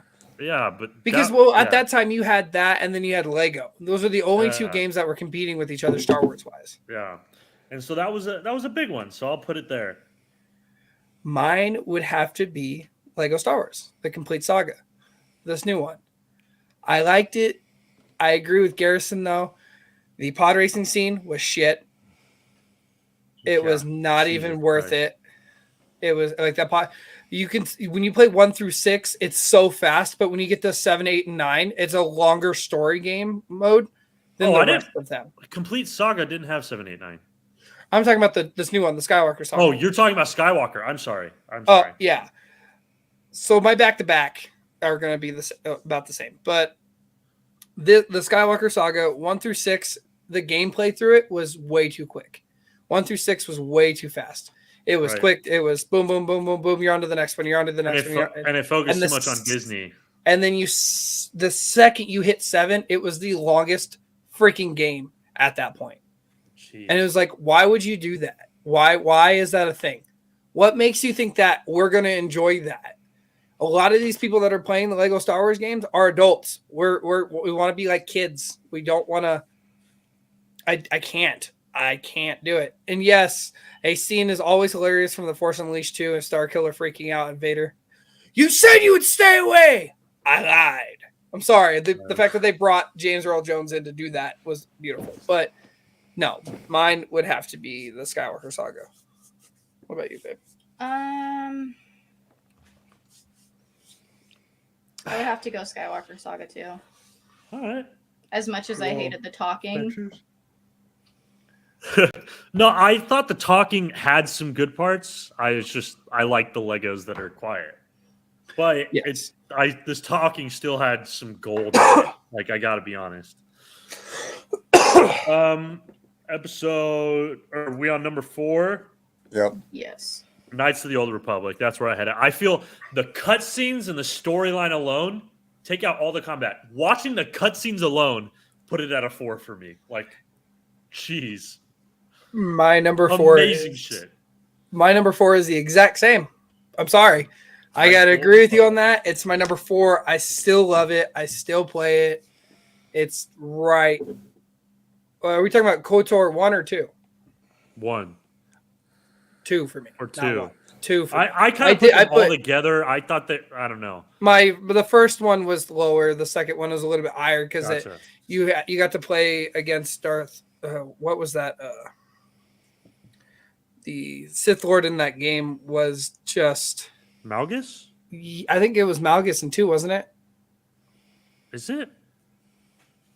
Oh, which is the one where the bounty hunters and the Sith army go and attack the Jedi Temple? I could have swore that was the second one. Oh, then I'm talking about the second one. Whatever one that one was. I could have swore that was the second one. All right. I enjoy it. It's up there. My next 3 will shock you. Really? I'm just telling you. All right. Victoria, before we get into the top 3, what's your number 4? Clone Wars lightsaber duels. Never played it. It was for the Wii. Oh, okay.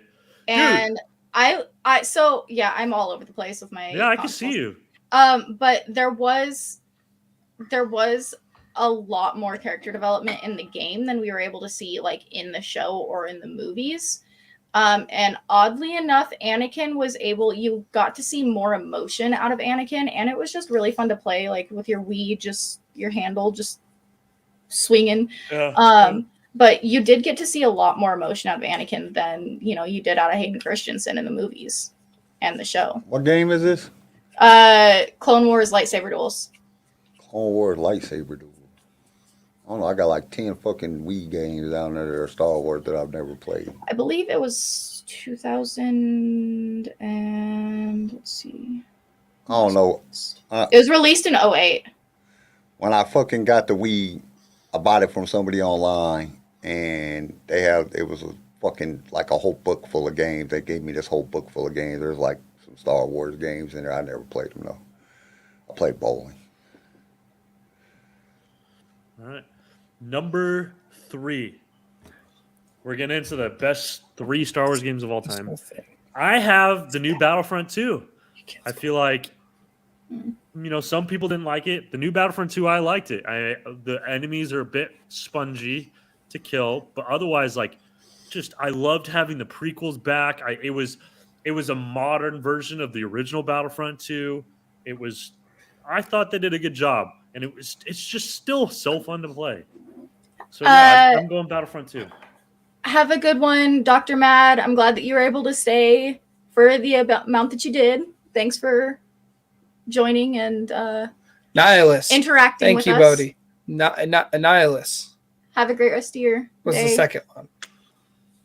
Nihilus was the second one. Okay. But yeah, Battlefront 2 is my number 3, except for the story mode. If I'm considering the story mode, it's not even in the top 10. It was purely for multiplayer. My number 3 is gonna have to be Fallen Order. I have not gotten a more realistic game from Star Wars in quite some time. Right. Before That's that, fair. it was The Force Unleashed. Yeah. So the realism from Force Unleashed to this is just tenfold. Yeah. It is, and that's fair. Like, Fallen Order was fantastic. Me personally, I just can't get over like the traversing bullshit, but it objectively is definitely like that caliber game. And Chris, Vader Immortal was going to be on my list, but I wasn't super into the VR games, and Vader Immortal was a VR game. That was my number 12. It was fun when I played it, but I didn't. It's VR. For me, VR is still not there yet. That if they had a way to possibly make it fun on a console, then I would probably play it. But it's a VR game, and VR still feels too clunky and I'm with Kyle. I get for like 2 minutes, and I'll be like, God damn, my head is hurting. It's just not. I suffer from migraines, and it just makes it so much worse. Like, so that shit is too realistic looking. It's just too. It's like. It's just. And I haven't played no games on VR, but I like did the little VR like. Ride the roller coaster shit, stuff like that. It like we first got it because we got it. Me and my wife got it, and we was like, "Oh, this is gonna be cool." Shit, it's been in a box. I think we used it one day, and we both had throbbing ass headaches. Like, I ain't never using that shit again. It's just been in a box. Well, porn on a VR sounds exciting. I'm just kidding. So our number 2s. Deuces. Did Tori say her third one? Wait, what was Tori's number 3?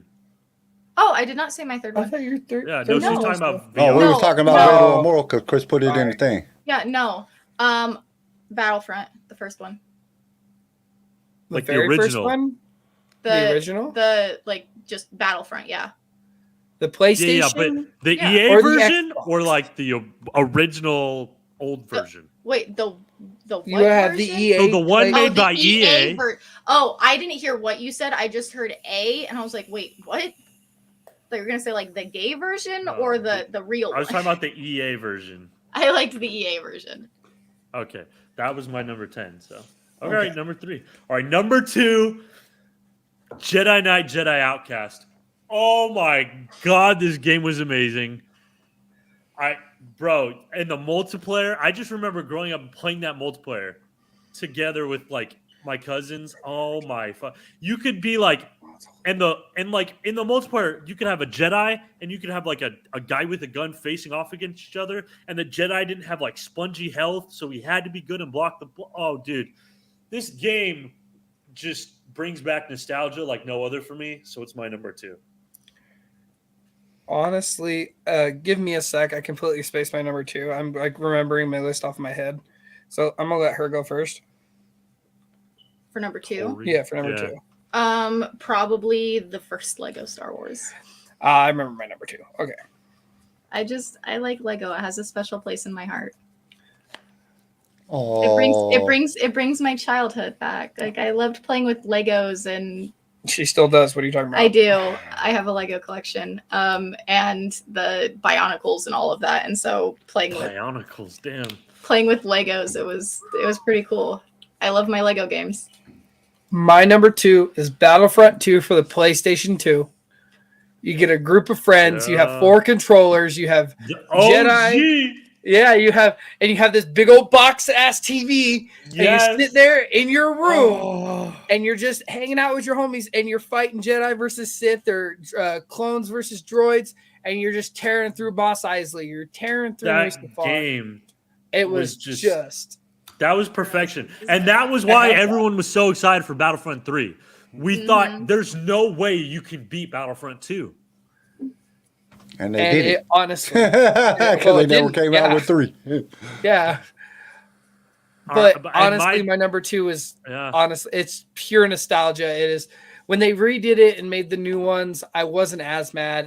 It's in my top 20, but it's not in my top 10. It didn't give me that feeling of like, I love the fact that I can get online and play with different people around the country and around the world and play with, but at the same time, it's not the same as sitting next to your best friend and he's Luke Skywalker and you're young Obi-Wan Kenobi and you're facing Anakin and Dooku or Anakin and Palpatine or Anakin 100%. And Maul.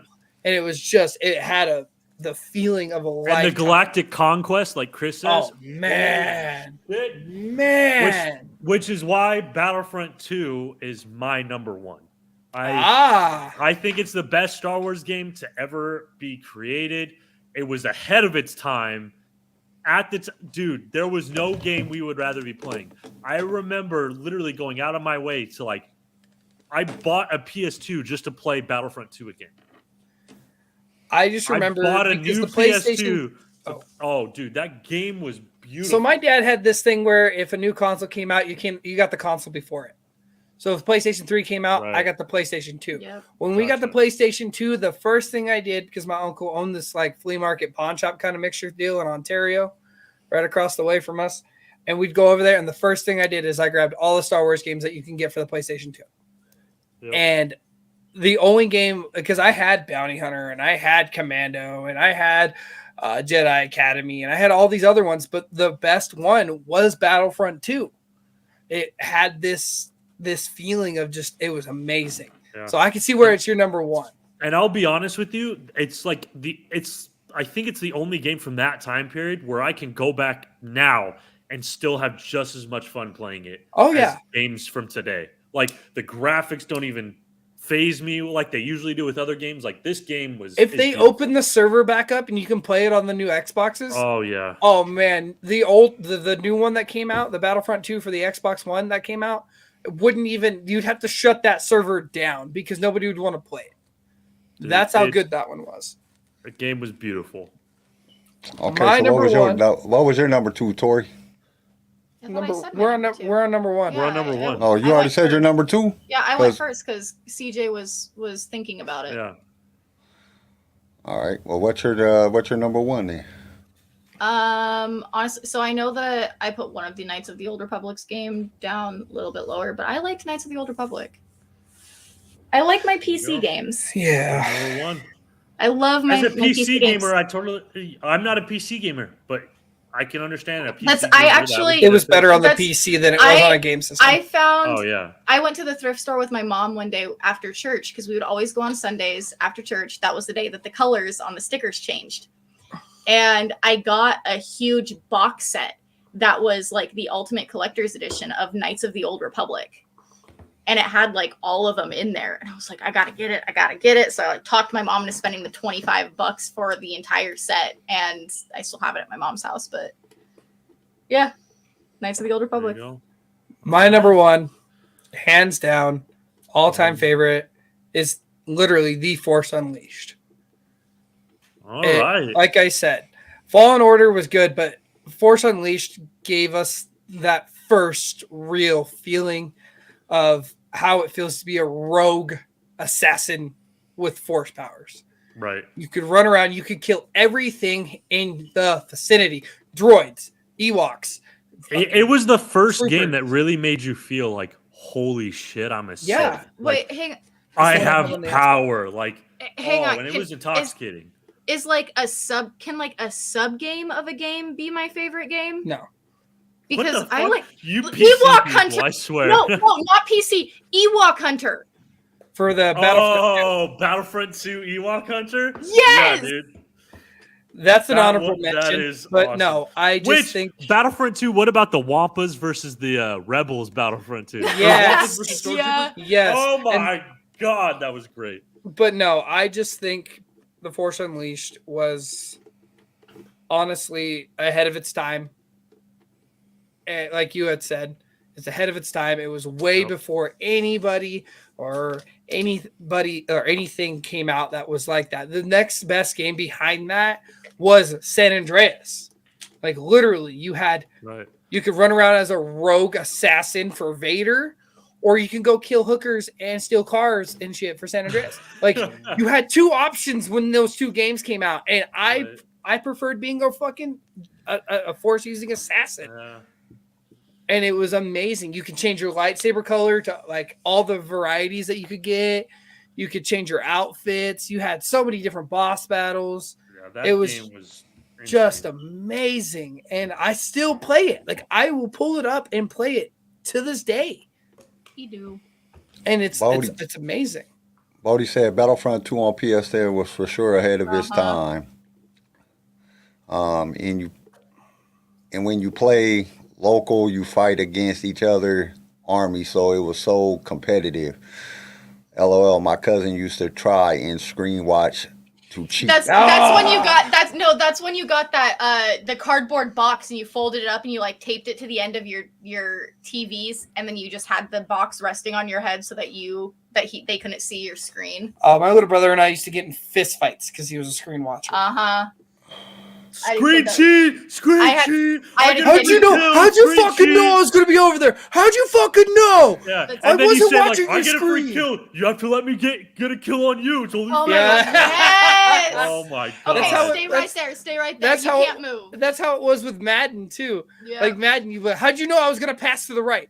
How'd you know I was gonna run down the pipe? You're Yeah. watching my plays, you cheating bastard! Like we, Fucking oh hell. man, we fucking Worst fist fighted kind out. of scum and villainy right Oh, there. Yeah. man. Chris said Force Unleashed I think are the only Star Wars games nowadays that have accurate limb cutoff and decapitations on stormtroopers. I think it was way too violent for the new Battlefront and Fallen Order games. What are you talking about? When you're playing Fallen Order, Chris, you can literally cut chop people's arms bugs off? down the middle. Yeah. Those are bugs. Those are different than people. Well, I think with this new one, you should be able to decapitate people. I'm just saying. I agree. Just go Anakin v Dooku. No, you need come on, dude. It's a lightsaber. Give me some realism. Cut through it, motherfucker. Real shit. If I come from the top rope pretty much and come down with a lightsaber, I should be able to cut you down the middle. Except y'all are wanting realistic until you're playing as a trooper and then you can't kill anybody. No, that's why you stop making them so spongy. Let Jedis get just as many hits as anybody else. You know what I mean? That's So fair. Same if a thing with stormtrooper Sith. takes 3 hits, a Jedi should take 3 hits. They just have to block it better. That's what was so good about fucking Jedi Outcast. Yep. You could play multiplayer. So 1v1 or whatever. Your cousin would be a fucking Jedi. You'd be a bounty hunter. If you could get a hit on him, he was dead. I loved it. So that is our top 10.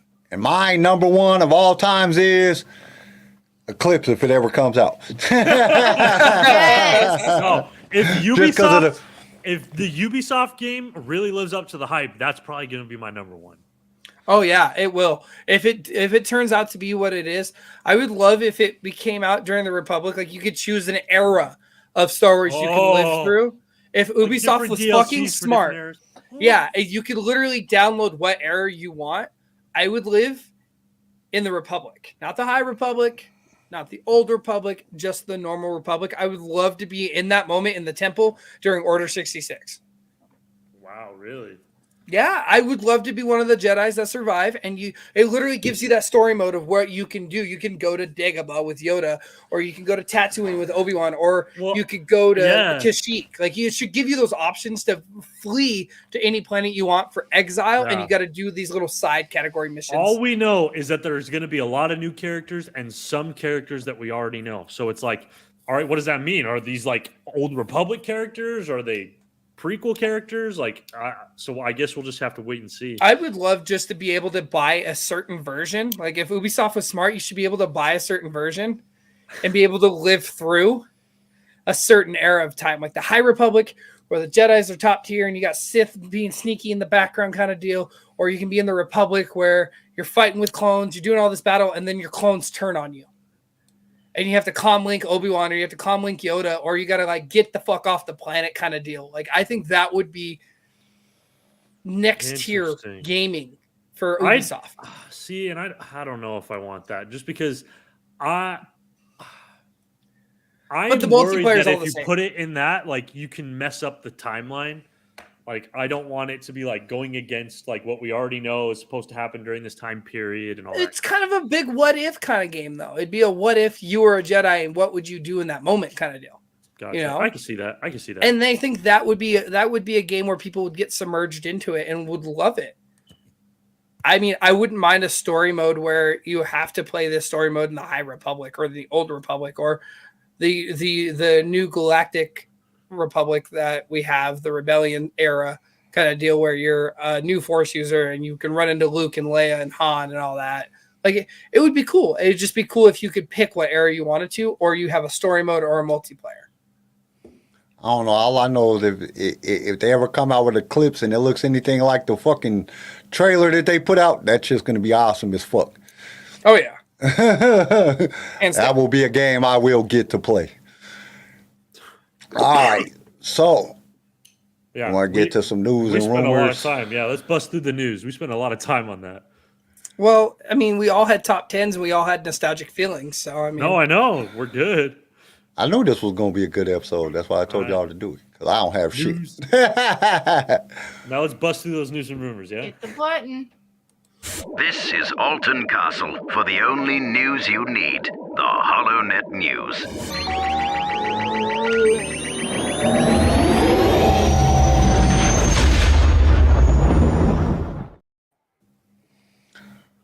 All right. So we got some toys, CJ? Yes, we do. Yes, we do. So they are giving us new Jedi Survivor toys. You can get Cal Kestis with his new manly beard and all this whole setup. You can get where they're dropping more gaming greats. Like I told you on Wednesday, they're going to give us Star Killer and all these other guys. They're finally releasing more clones, but from the TV show. So you see the clones in Obi-Wan. Oh, yeah. The clones in Andor. Like, you're giving us some of those clones. They're giving us smaller figures. So they've been dropping the 6-inch Black Series, but they're going to give us the 3 3/4 figures like Hunter and Wrecker and all that. They're going to start giving us the smaller figures because I have 3 clones of the smaller figures. I have I have Fives, Wolf, and Rex. They're going to give us Hunter, Wrecker, Crosshair, all those. They are also dropping more Funko Pops. 2 more Funko Pops were released. I already have one of the 2. These have been released, but they're selling them in a 2-pack now. It is Darth Maul and Gar Saxton from Season 7 of Clone Wars, but you have to go to Galaxy Con to go and get this double pack. There's a lot of Comic-Con exclusives that are coming out that you have to go to those specific Comic-Cons to get them.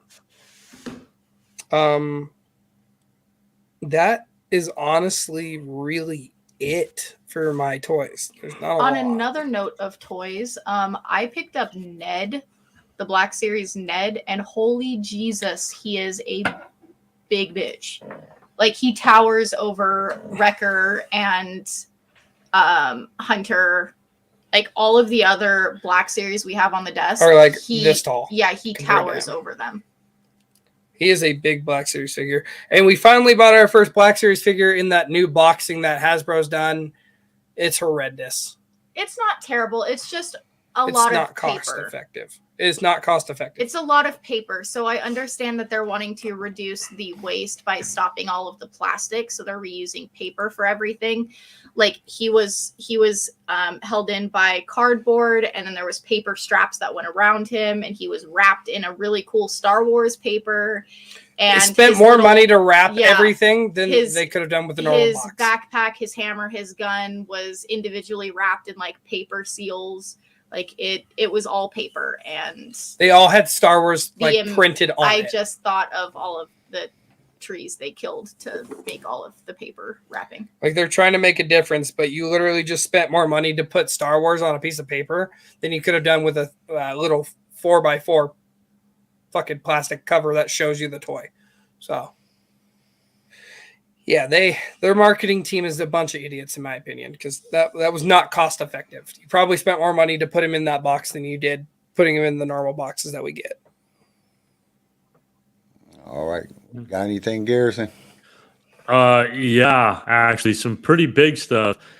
The Disney Star Cruiser, I guess, has been listening that people aren't going to pay that shit, and they're suffering because nobody's booking it. So they're offering a huge discount. They've lowered the price quite a bit. So it used to be $5,000 for like 3 nights, right? We're now at $700 for 2 nights.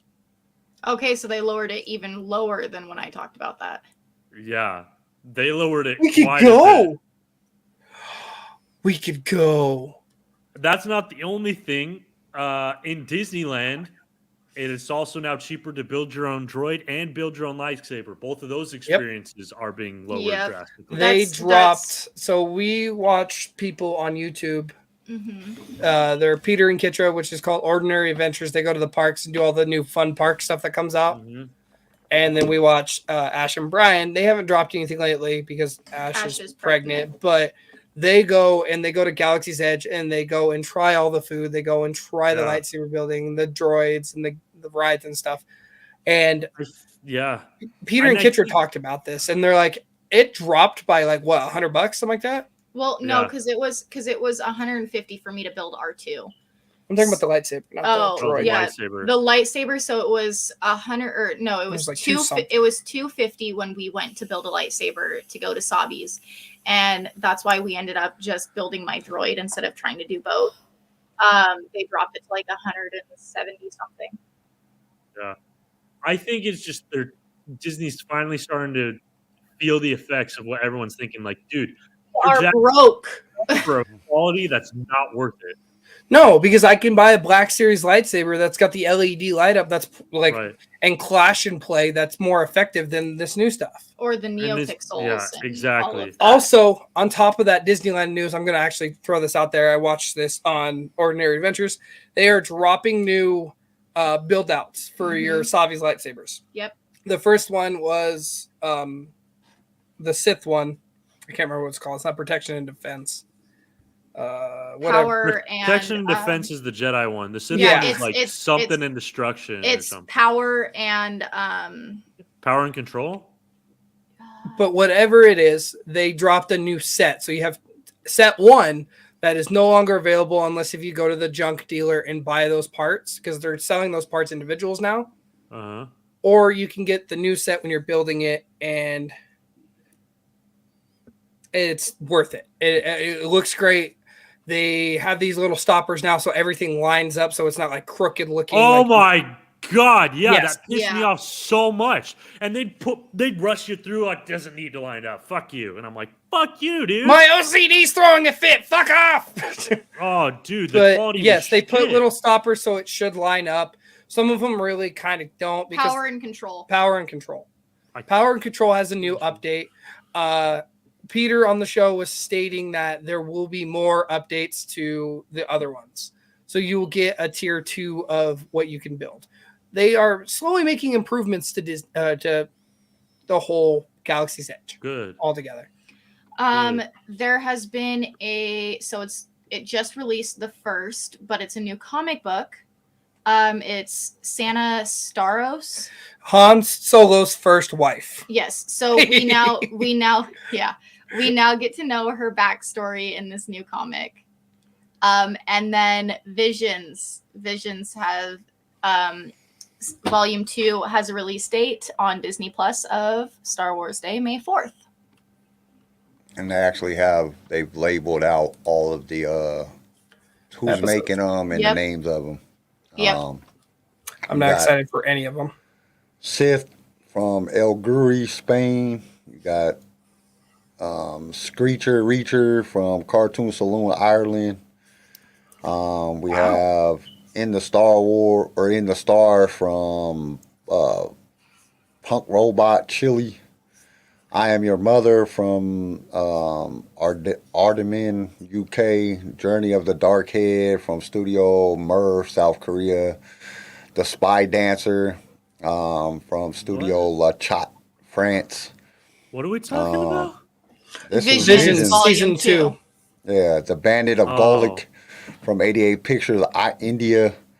The Pit from Deshardo, Japan, and Lucasfilms, USA. And then Earl Song from Tigerfish, South Africa.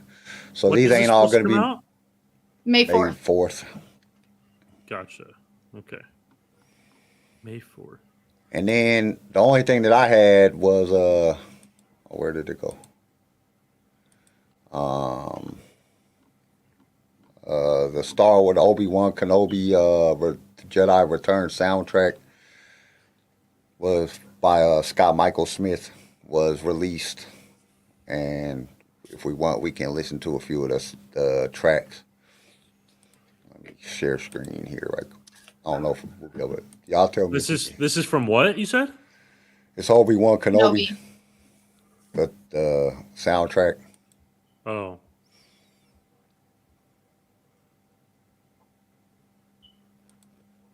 We can't hear. Y'all can't hear it?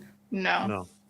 Okay, well then. Fuck that ain't Team working. leader is peace and out. Have a good one, team leader. Make good choices. Make bad choices. If you're a Sith. So anyway, if y'all want to go listen to, shut the fuck up, stupid thing. If y'all want to go listen to it, it's on Broadway World. They have the entire track. It's like 20, 25 fucking songs, and you can also listen to it on Spotify. They have a bunch of them, but it's like literally, it's like all the different. Basically, it has like every character. It's like 25 different tracks, but it's all basically the same shit. It's like violin, piano, fucking shit. That's the only thing I had though. Lots of shit. We good to go to the quiz then? Yeah. Yeah, I don't have any more news. I was excited about the toys, and I was excited that Disney's lowering prices and making new merchandise pretty much. So I know. I'm glad Crazy. that the Star Cruiser decided to listen to people and be like, hey, $5,000 for 2 nights is not okay. It's a little excessive. I will pay $700 for 2 nights. That's fine with me. And That doesn't I think That at least puts it to, for 2 people, $1,400. Yeah. I believe. I think that was some of the reason that Chepik, Mr. Bob Chepik, or however you say his fucking name, got fired. Because it was like, dude, what the fuck are you trying to charge people? Yeah. Bob Iger got in there and was like, what the fuck, $5,000 Yeah, for 3 I nights? You bet didn't you- can afford that shit. Dead ass. I bet you he came in there. He's like, Bob, you had one job. I gave you one job. And you literally looked at the rich people and like, oh, we're going to screw over the rich people. There's not a lot of rich people that would want to go do that because they could build their own experience with their money. Yeah, Yeah. that's when the whole Bob replacing Bob thing came out. TikTok was all of my TikTok is, nerdy content creators and all of that. So it was all over TikTok of, Bob yelling at Bob of I gave you one job. You were retired. I was supposed to make decisions, not those decisions. Not dumb decisions. Not, Bob hey, on you're Bob gonna go crime. into debt. Yeah. Right. Bob on Bob violence. All right, let's get to the. Quiz. Am I gonna Possible. win this Let's do one it. like last week? No. Oh, I doubt maybe it. you might. All right, here we go. Stop right there, you rebel scum. Prepare yourself for the Star Wars Impossible quiz. Blast them. Okay. Yeah, y'all gonna hate me on this one. Probably. Number one, who is the Minister of Education for the Rebel Alliance? Dumbledore. I hate you. He said Dumbledore. I don't think they were around in the same time period or on the same part of the galaxy. Leia. Nope. No. Leia's mom. Leia's mom. I think Leia's mom was the Minister of Education on Alderaan, but I think Alderaan got blown up by the Death Star, so I don't think she counts. It's fair. Mon Mothma, Shock T. Shock T was murked by Anakin. Lenny said Luthen. Luthen was. Luthen. I wouldn't be mad if it was Luthen. He's like the history. Nope. All right, I'm going to give y'all the answer on this one. It was Tynanra Pamlo. It's an interesting name right Didn't there. know Yeah. that. Tyrella. It's God, what the fuck? Tynra Pamlo. Okay. All right. Okay. The more you know. Right. The more you learn. I won't remember that 2 weeks from now, but cool. Yeah, I don't even remember it now, and I'm already on. I just moved to the second question. No, that's a quiz question. Yeah. Who was the mayor of Nostralam on Mon Calamari and defended the planet from Governor Tarkin's Imperial invasion? Akbar. Nope. Squat bar. Nope. Squat bar. General Squawk Bar. Cthulhu. It was Anakin Skywalker as Darth Vader. He said he didn't like it. He liked the fish people. The Great Cthulhu. Reminds me of the Gungans. We gotta defend them. It was the Zeus. It was Zeus, the Greek god Zeus. He had to defend calamari because, No, that would be more Poseidon. yeah, Whatever. no bar D. Yeah, water. Good point. I know. It would be Poseidon. Yeah, it would be. I'll go Akbar. Oh, Allah Akbar. Lenny, Oh, Luthen. my God. Lenny, quit guessing Luthen. It's not Luthen. Well, if All he right. keeps guessing Luthen, one of these times he's bound to be right. It was actually Admiral Rodis. Really? Yep. Huh. He was the mayor of that town. And then when they came in, he said, No. oh, we got to defend it. No. How about you know? Okay. Question number 3. How does Mother Talzin of the Night Sisters die? That's a great Looking question, at you, Kyle. Miss Night Sister. That's I a know great this. question, and I can't tell you. Wasn't it? No, because wasn't it after AIDS. she. He said AIDS. Grievous No. stabs her. Wasn't it? Well, I mean, Wasn't it? Grievous does stab her, but She that's doesn't not die. technically how she died. I mean, she dies Doesn't that she- way, but it's not the same. No, it was after she helped or she got them to kidnap. Fuck, what's the name? Dooku? No, Yeah, they kidnapped Dooku, they did, but no, And it then was no, it was Palpatine, and Palpatine and Grievous goes to rescue Dooku. But what does she do to cause her death? Like, How does she Doesn't she actually conjure? die? Doesn't she conjure the dead Night Sisters and use all her powers and join No. whatever? Basically, okay, I'm gonna give y'all that. She sacrificed herself. Yeah. Chris was right. Grievous does stab her, but she didn't fight back. She sacrificed herself in order to let Maul get away. Yeah, no, I was thinking about when she kidnapped the lady on the Queenie, as Jar Jar calls her, and she like That's crazy. pain and screams as she disintegrates into the green, and her face just like pixelates Who out. was the leader of the Night Brothers village on Dathomir? Savage. Oh, No, it wasn't Savage. It wasn't Savage. No, Savage was the weakest of the Dathomirians until she put the green mist over him. no, yeah. he wasn't the weakest. Remember, he sacrificed. I mean, he helped save his brother, He was Captain his other America. brother. Dathomirians. 'Cause there's three of them. He helped, and then that's why Asajj got to picks that. him. The only reason that he got to that point though was because he wasn't he wasn't really Star going Wars with team the leader said on the toilet. That's how he wasn't That's how really she doing died. the trials. He was really hiding in the Elvis. background trying to survive the trials instead of actually Horny going Bob. in and doing them. It's the only reason he got to the last between him and his brother. All right, so it was I have no Brothers idea. Viscus. Brother Viscus was the leader of the Dathomirian village. For Brother the Viscus. Night Brothers. Brother Viscus. Okay, and this is crazy because you were just talking about this, CJ. Who does Jar Jar Binks have a love interest during the Clone Wars? Queenie. Yeah, but what is her name? Fuck. I don't remember her name, just that he calls her Queenie. I And that, don't know. Somebody says you can't have Jar Jar canonly fuck, and then Filoni's like, yeah, watch this.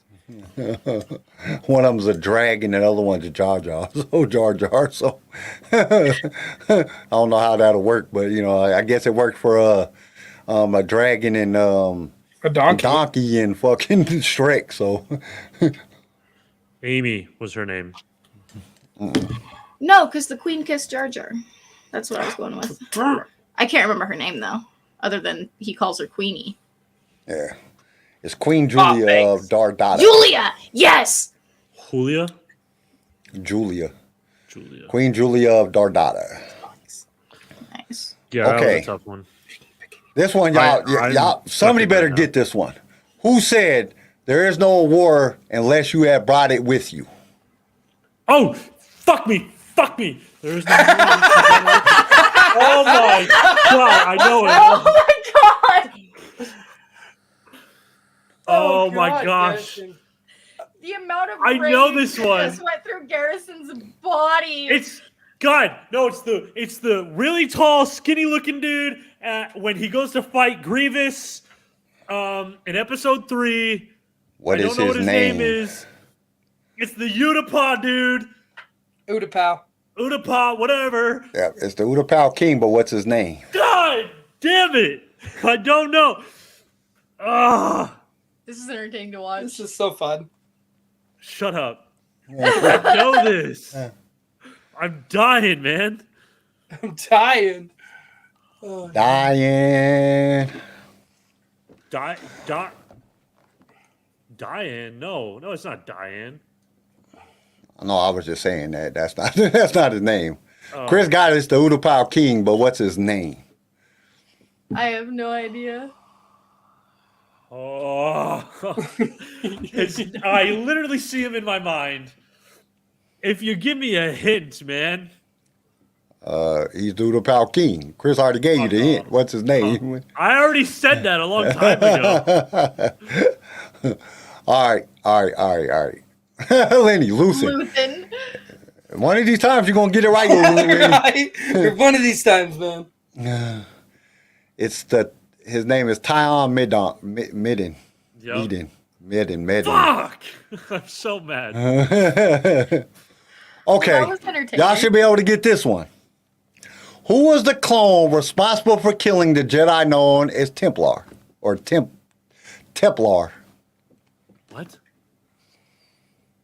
I have no idea. No, I'm not The see. Jedi known as Templar? I have no Yeah. idea.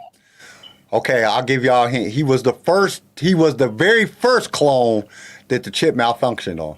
You watched this Oh, episode. yeah, I did. Cup up. No, it was Tup. Yeah. Yep. It was tough. Clone tough. Okay. Yeah, it was Tup, Good and job. that's what led Fives into exposing them to the Jedi Temple or to the Council, and then Fives ended up dying.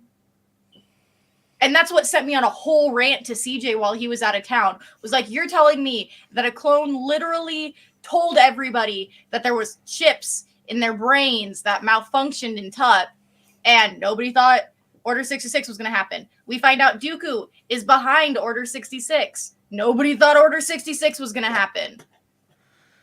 Yeah, Palpatine, he was good at covering shit up. Like, I went into a because huge, the I went into Kaminoans a in that huge rant. the Kaminoans in that episode stated that that Jango Fett was a rogue assassin and had anger issues, and that chip was to prevent them to turning into another Jango Fett. That's what they lied about.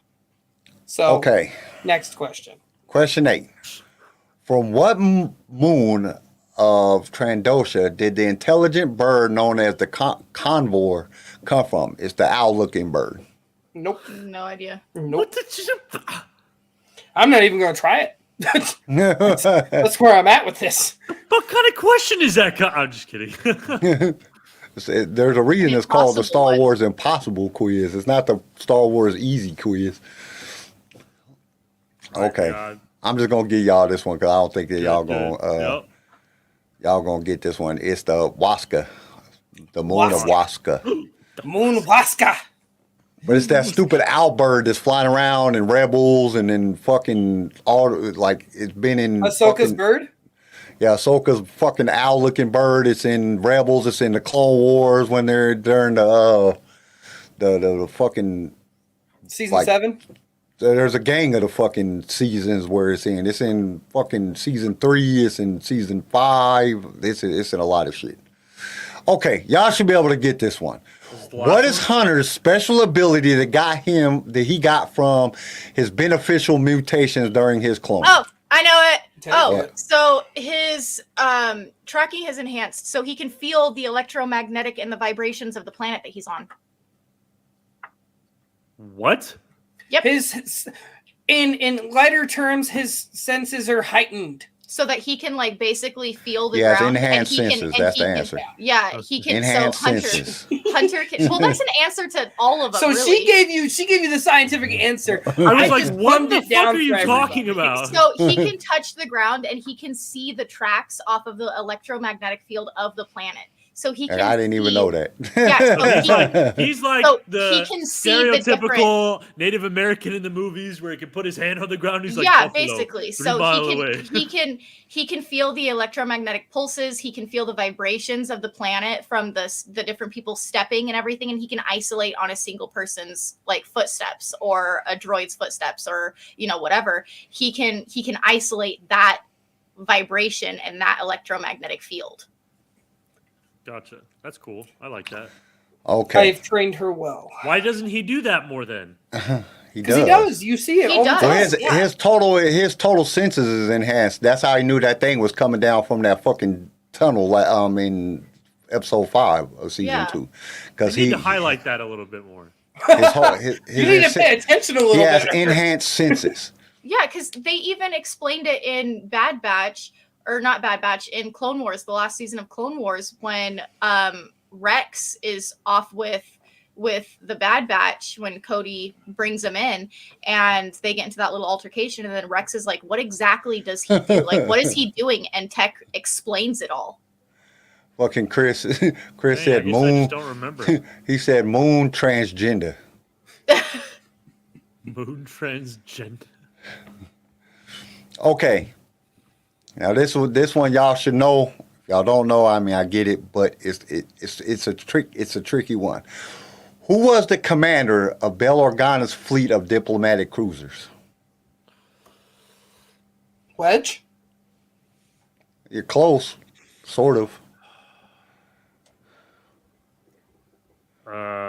Dennis Leia. Lawson. Damn it! Leia. It's the actor. It's basically the guy that got killed in the very beginning when of A New Hope when Vader's choking him out. Oh, that dude. No idea what his name is. He was the The owner of Rebel R2. plans. He was the owner of R2 and 3PO in The New Hope. And Leia took it over. I know exactly who you're talking about. Oh, God. It's something Antilles, dude, isn't I it? won't be able to tell you. Yes, it is something Antilles. But it's they no relations to Wedge. Yeah, it's not the same as Wedge. Chili's Antony's. No, I know exactly who you're talking about. Because in the video game, you can actually play as him. Oh, shit. Lego game, sorry. I You can't can tell play you all the the way name. up to the point that Vader chokes you out. Yep, you played all the way until you died. You were the most trusted pilot, and then you got squashed like a bug by Vader. Good for you. You're a real winner today. Come on, anybody in the chat? Somebody got to know the answer to this. Bro, what? No. I'm kind of ashamed that I don't, though, because it... I know the last name. I know how he died, but I can't think of his first name. We've actually all had you another hear is- question that had to do with him in previous episodes. Because in you hear about him in episode 3 because he's the pilot that's taking Bail Organa out. He says Captain Antilles. You hear his name a few times. All you hear is Captain though. I can't remember his name. You got Captain and Antilles, right? What's his freaking first name? I don't know his I know. first name. That's what I'm telling you. Cletus. Fuck it. Cletus. Cletus Antilles. Cletus. Greg. Cletus Antilles. Greg. All right. I His am a name is rebel Ramos. pilot. Ramos and Ramus? yes. God, Ramus that's almost as bad as Antilles. Cletus. Captain Ramus Antilles. Huh. Ramus. Because you see him more than once. You get a Yeah, younger well, they version say of his him. name when they come into the room. He says, Captain Ramus Antilles, can you please get this ship on the way? Well, when him, Obi-Wan, and Yoda's leaving that room where... It says his full name like that? Yeah, he says his full name because he announces it over the thing. He hits his little comm thing and says it. Captain Ramus Antilles, can you please get the ship moving or some shit like that? It was something like that. So, Tori's the winner of today's episode. Yeah. I'm not going to answer clone questions. I'm so ashamed. I'm not going to answer clone I try to mix them up with hard ones and Dan, Bob, Lenny just throwing out names. Anchor, J-Dog. I'm not ashamed because Tori beat me. I'm ashamed that I didn't even get one. You didn't even guess one. Usually you can at least guess one. What are you had that talking about? episode- I had some fantastic guesses out there. Captain Antilles, your ship is parked in the fire lane. The whole planet is a fire lane, Chris. I wonder if he died. No, we know he dies from Vader choking him. Yeah, he gets choked the fuck out. In the 10 very minutes, beginning 5 of the minutes in, movie. yeah. Vader 5 comes minutes through, in. chokes I him, was kills talking him. about the planet of Alderaan. The whole planet's a fire lane. Oh, it's more of a rocky lane. Oh, sorry, Alderaan. Stupid. Better Like turn your Alderaan just got the 4x4 shit on. end of the deal. Put the deflector shields to 4x4. Shit's getting rocked. You think with all the technology that they had, they couldn't put a fucking shield around the planet. They had it on Scarif. All they needed to have is one of them shields, and then it would have deflected the fucking firebolts I don't from know. the Death Star. I think the Kyber crystal beam would have went through it. I don't know. I know it might not have blew up the planet instantly though. It might have gave them some time to escape. They could have flew out the other. They could have flew out the asshole on the other side. Got them outside. They got to have an exit side. Oh god. Oh, All right. So everybody, we did come up on February 19th. We're going to be doing the Attack of the Clone Watch Party. And we'll be at the same time, 12:30 p.m. Eastern Time, which is 9:30 a.m. Pacific Time. It'll be the same as last time. Next if you Sunday, want to right? join us, you got to email. You know what I'm saying? You got to email me, let me know that you want to be on the show with us. If not, just come to the YouTube. We'll do about 10, 15 minutes early. We'll come in, we'll talk a little bit, and we'll give you the link so you guys can know where to go in. And, got to have the special link because, we can't do it on YouTube because YouTube will be like, ah! You know what I'm saying? And give us a copyright strike because they like doing that shit. Which I don't understand because, I don't know how these other people be having they be watching all the fucking shows and shit. Do they got special permission from somebody or something? They probably pay for it. They probably pay extra. Well, even if this is the thing, if I buy something and then I play it on YouTube, we'll still get a copyright strike. Yeah. Mm-hmm. So it's weird. I don't know how they do that. Well, I know they cut the shit up a lot. They cut it up a lot. But we're gonna be doing the Attack of the Clones. And maybe this time, for everybody that hasn't ever watched Star Wars before, this will be your first time. CJ and Tori won't tell you everything that's going to happen in the whole plot of the fucking entire Star Wars. No, I'm just fucking with y'all. But yeah, we're doing that so that'll be on the 19th. So we got Super Bowl next weekend. Yes. Is it next weekend? Yeah, Super Bowl's next weekend. And then the weekend after that, on Sunday, we will be doing the watch party. So it's going to be fun. We're trying to keep things going. We're having it the same day as the Super Bowl, and they have to choose. Nobody will watch that shit. I won't watch or watch the Super Bowl. I was kidding, Kyle. God damn. I was I won't even be here. Watch us watch. I probably would watch Star Wars over the Super Bowl because I don't care about either one of the teams. Or you're my enemy. You were my brother. Siths only do that. So yeah. So we're doing a watch party. Like I said, we're going to try to get through all 12 of the movies this year. Well, we're not going to try. We are going to get through all 12 of the movies this year. And yes, there is 12 movies because the animated Clone Wars, we're going to watch that probably next. Because that's the next one in the series. But we're going to go through them in order. So it's going to be fun. And that's all I got for any announcements on it. Anybody else got any announcements? Oh, CJ and Tori, they got an announcement. Go to the Ohio State Fairground and to the Jedi. No, I don't know what it's actually called. No. So the Discovery Center of Idaho, it's in Boise, it's downtown. They are doing a huge Star Wars collection. It's the biggest Star Wars collection. It's coming to Boise. I believe it's March 16th. It's March 6th. March 6th. Jesus, it's a Monday. We will be there. It's going to be opening day. We're going to be there. We have plans to meet up with Zach Woolsey. Zach Woolsey. I did say it right, I think. Yes. He's we had him up on the show. He's super cool. He is the one who designs, not the one. He's part of the team that designs the top Star Wars trading cards. We're going to go spend the day with him on a Monday. So if you are in the Boise area or, just want to within a 2-hour, 3-hour drive, please come kick it with us. Or if you just want to drive to Boise, hey, huge Star Wars tickets are relatively cheap. I think they're $16 a ticket. Go buy CJ and Tori some lunch. That'll be good. Hey, look for it. Also, today we are going to a place called the Collector's Outpost. They specialize in Star Wars. They have a bunch of other stuff, but they specialize in Star Wars kind of stuff. It's a coffee bar / collector store, and I'm going to go try the Princess Leia coffee drink. So make sure to find your little hidden away gems in your cities because I didn't know about this until I went and bought me new here phones. Almost our entire lives, and we didn't even know that this place existed. I live in a town of anti-Star Wars people. I don't think anybody in this whole fucking town likes Star Wars. And it's crazy because it's a college town, so you think there would be some college kids that like that shit. The best way to find out, honestly, is to go to the small little toy stores and ask where you can go. I have. Because shout out to Star Wars. Shout out to your toy link in Meridian. Your toy link in Meridian. Shout out Lenny to your said toy that's link only a in Meridian. 6-hour drive for him. See, Garrison should drive up there. He's only 10 hours away. He could drive up there. It's a Monday, bro. Idaho? Bro, no, I'm way more than 10 hours away. No, he's about 13.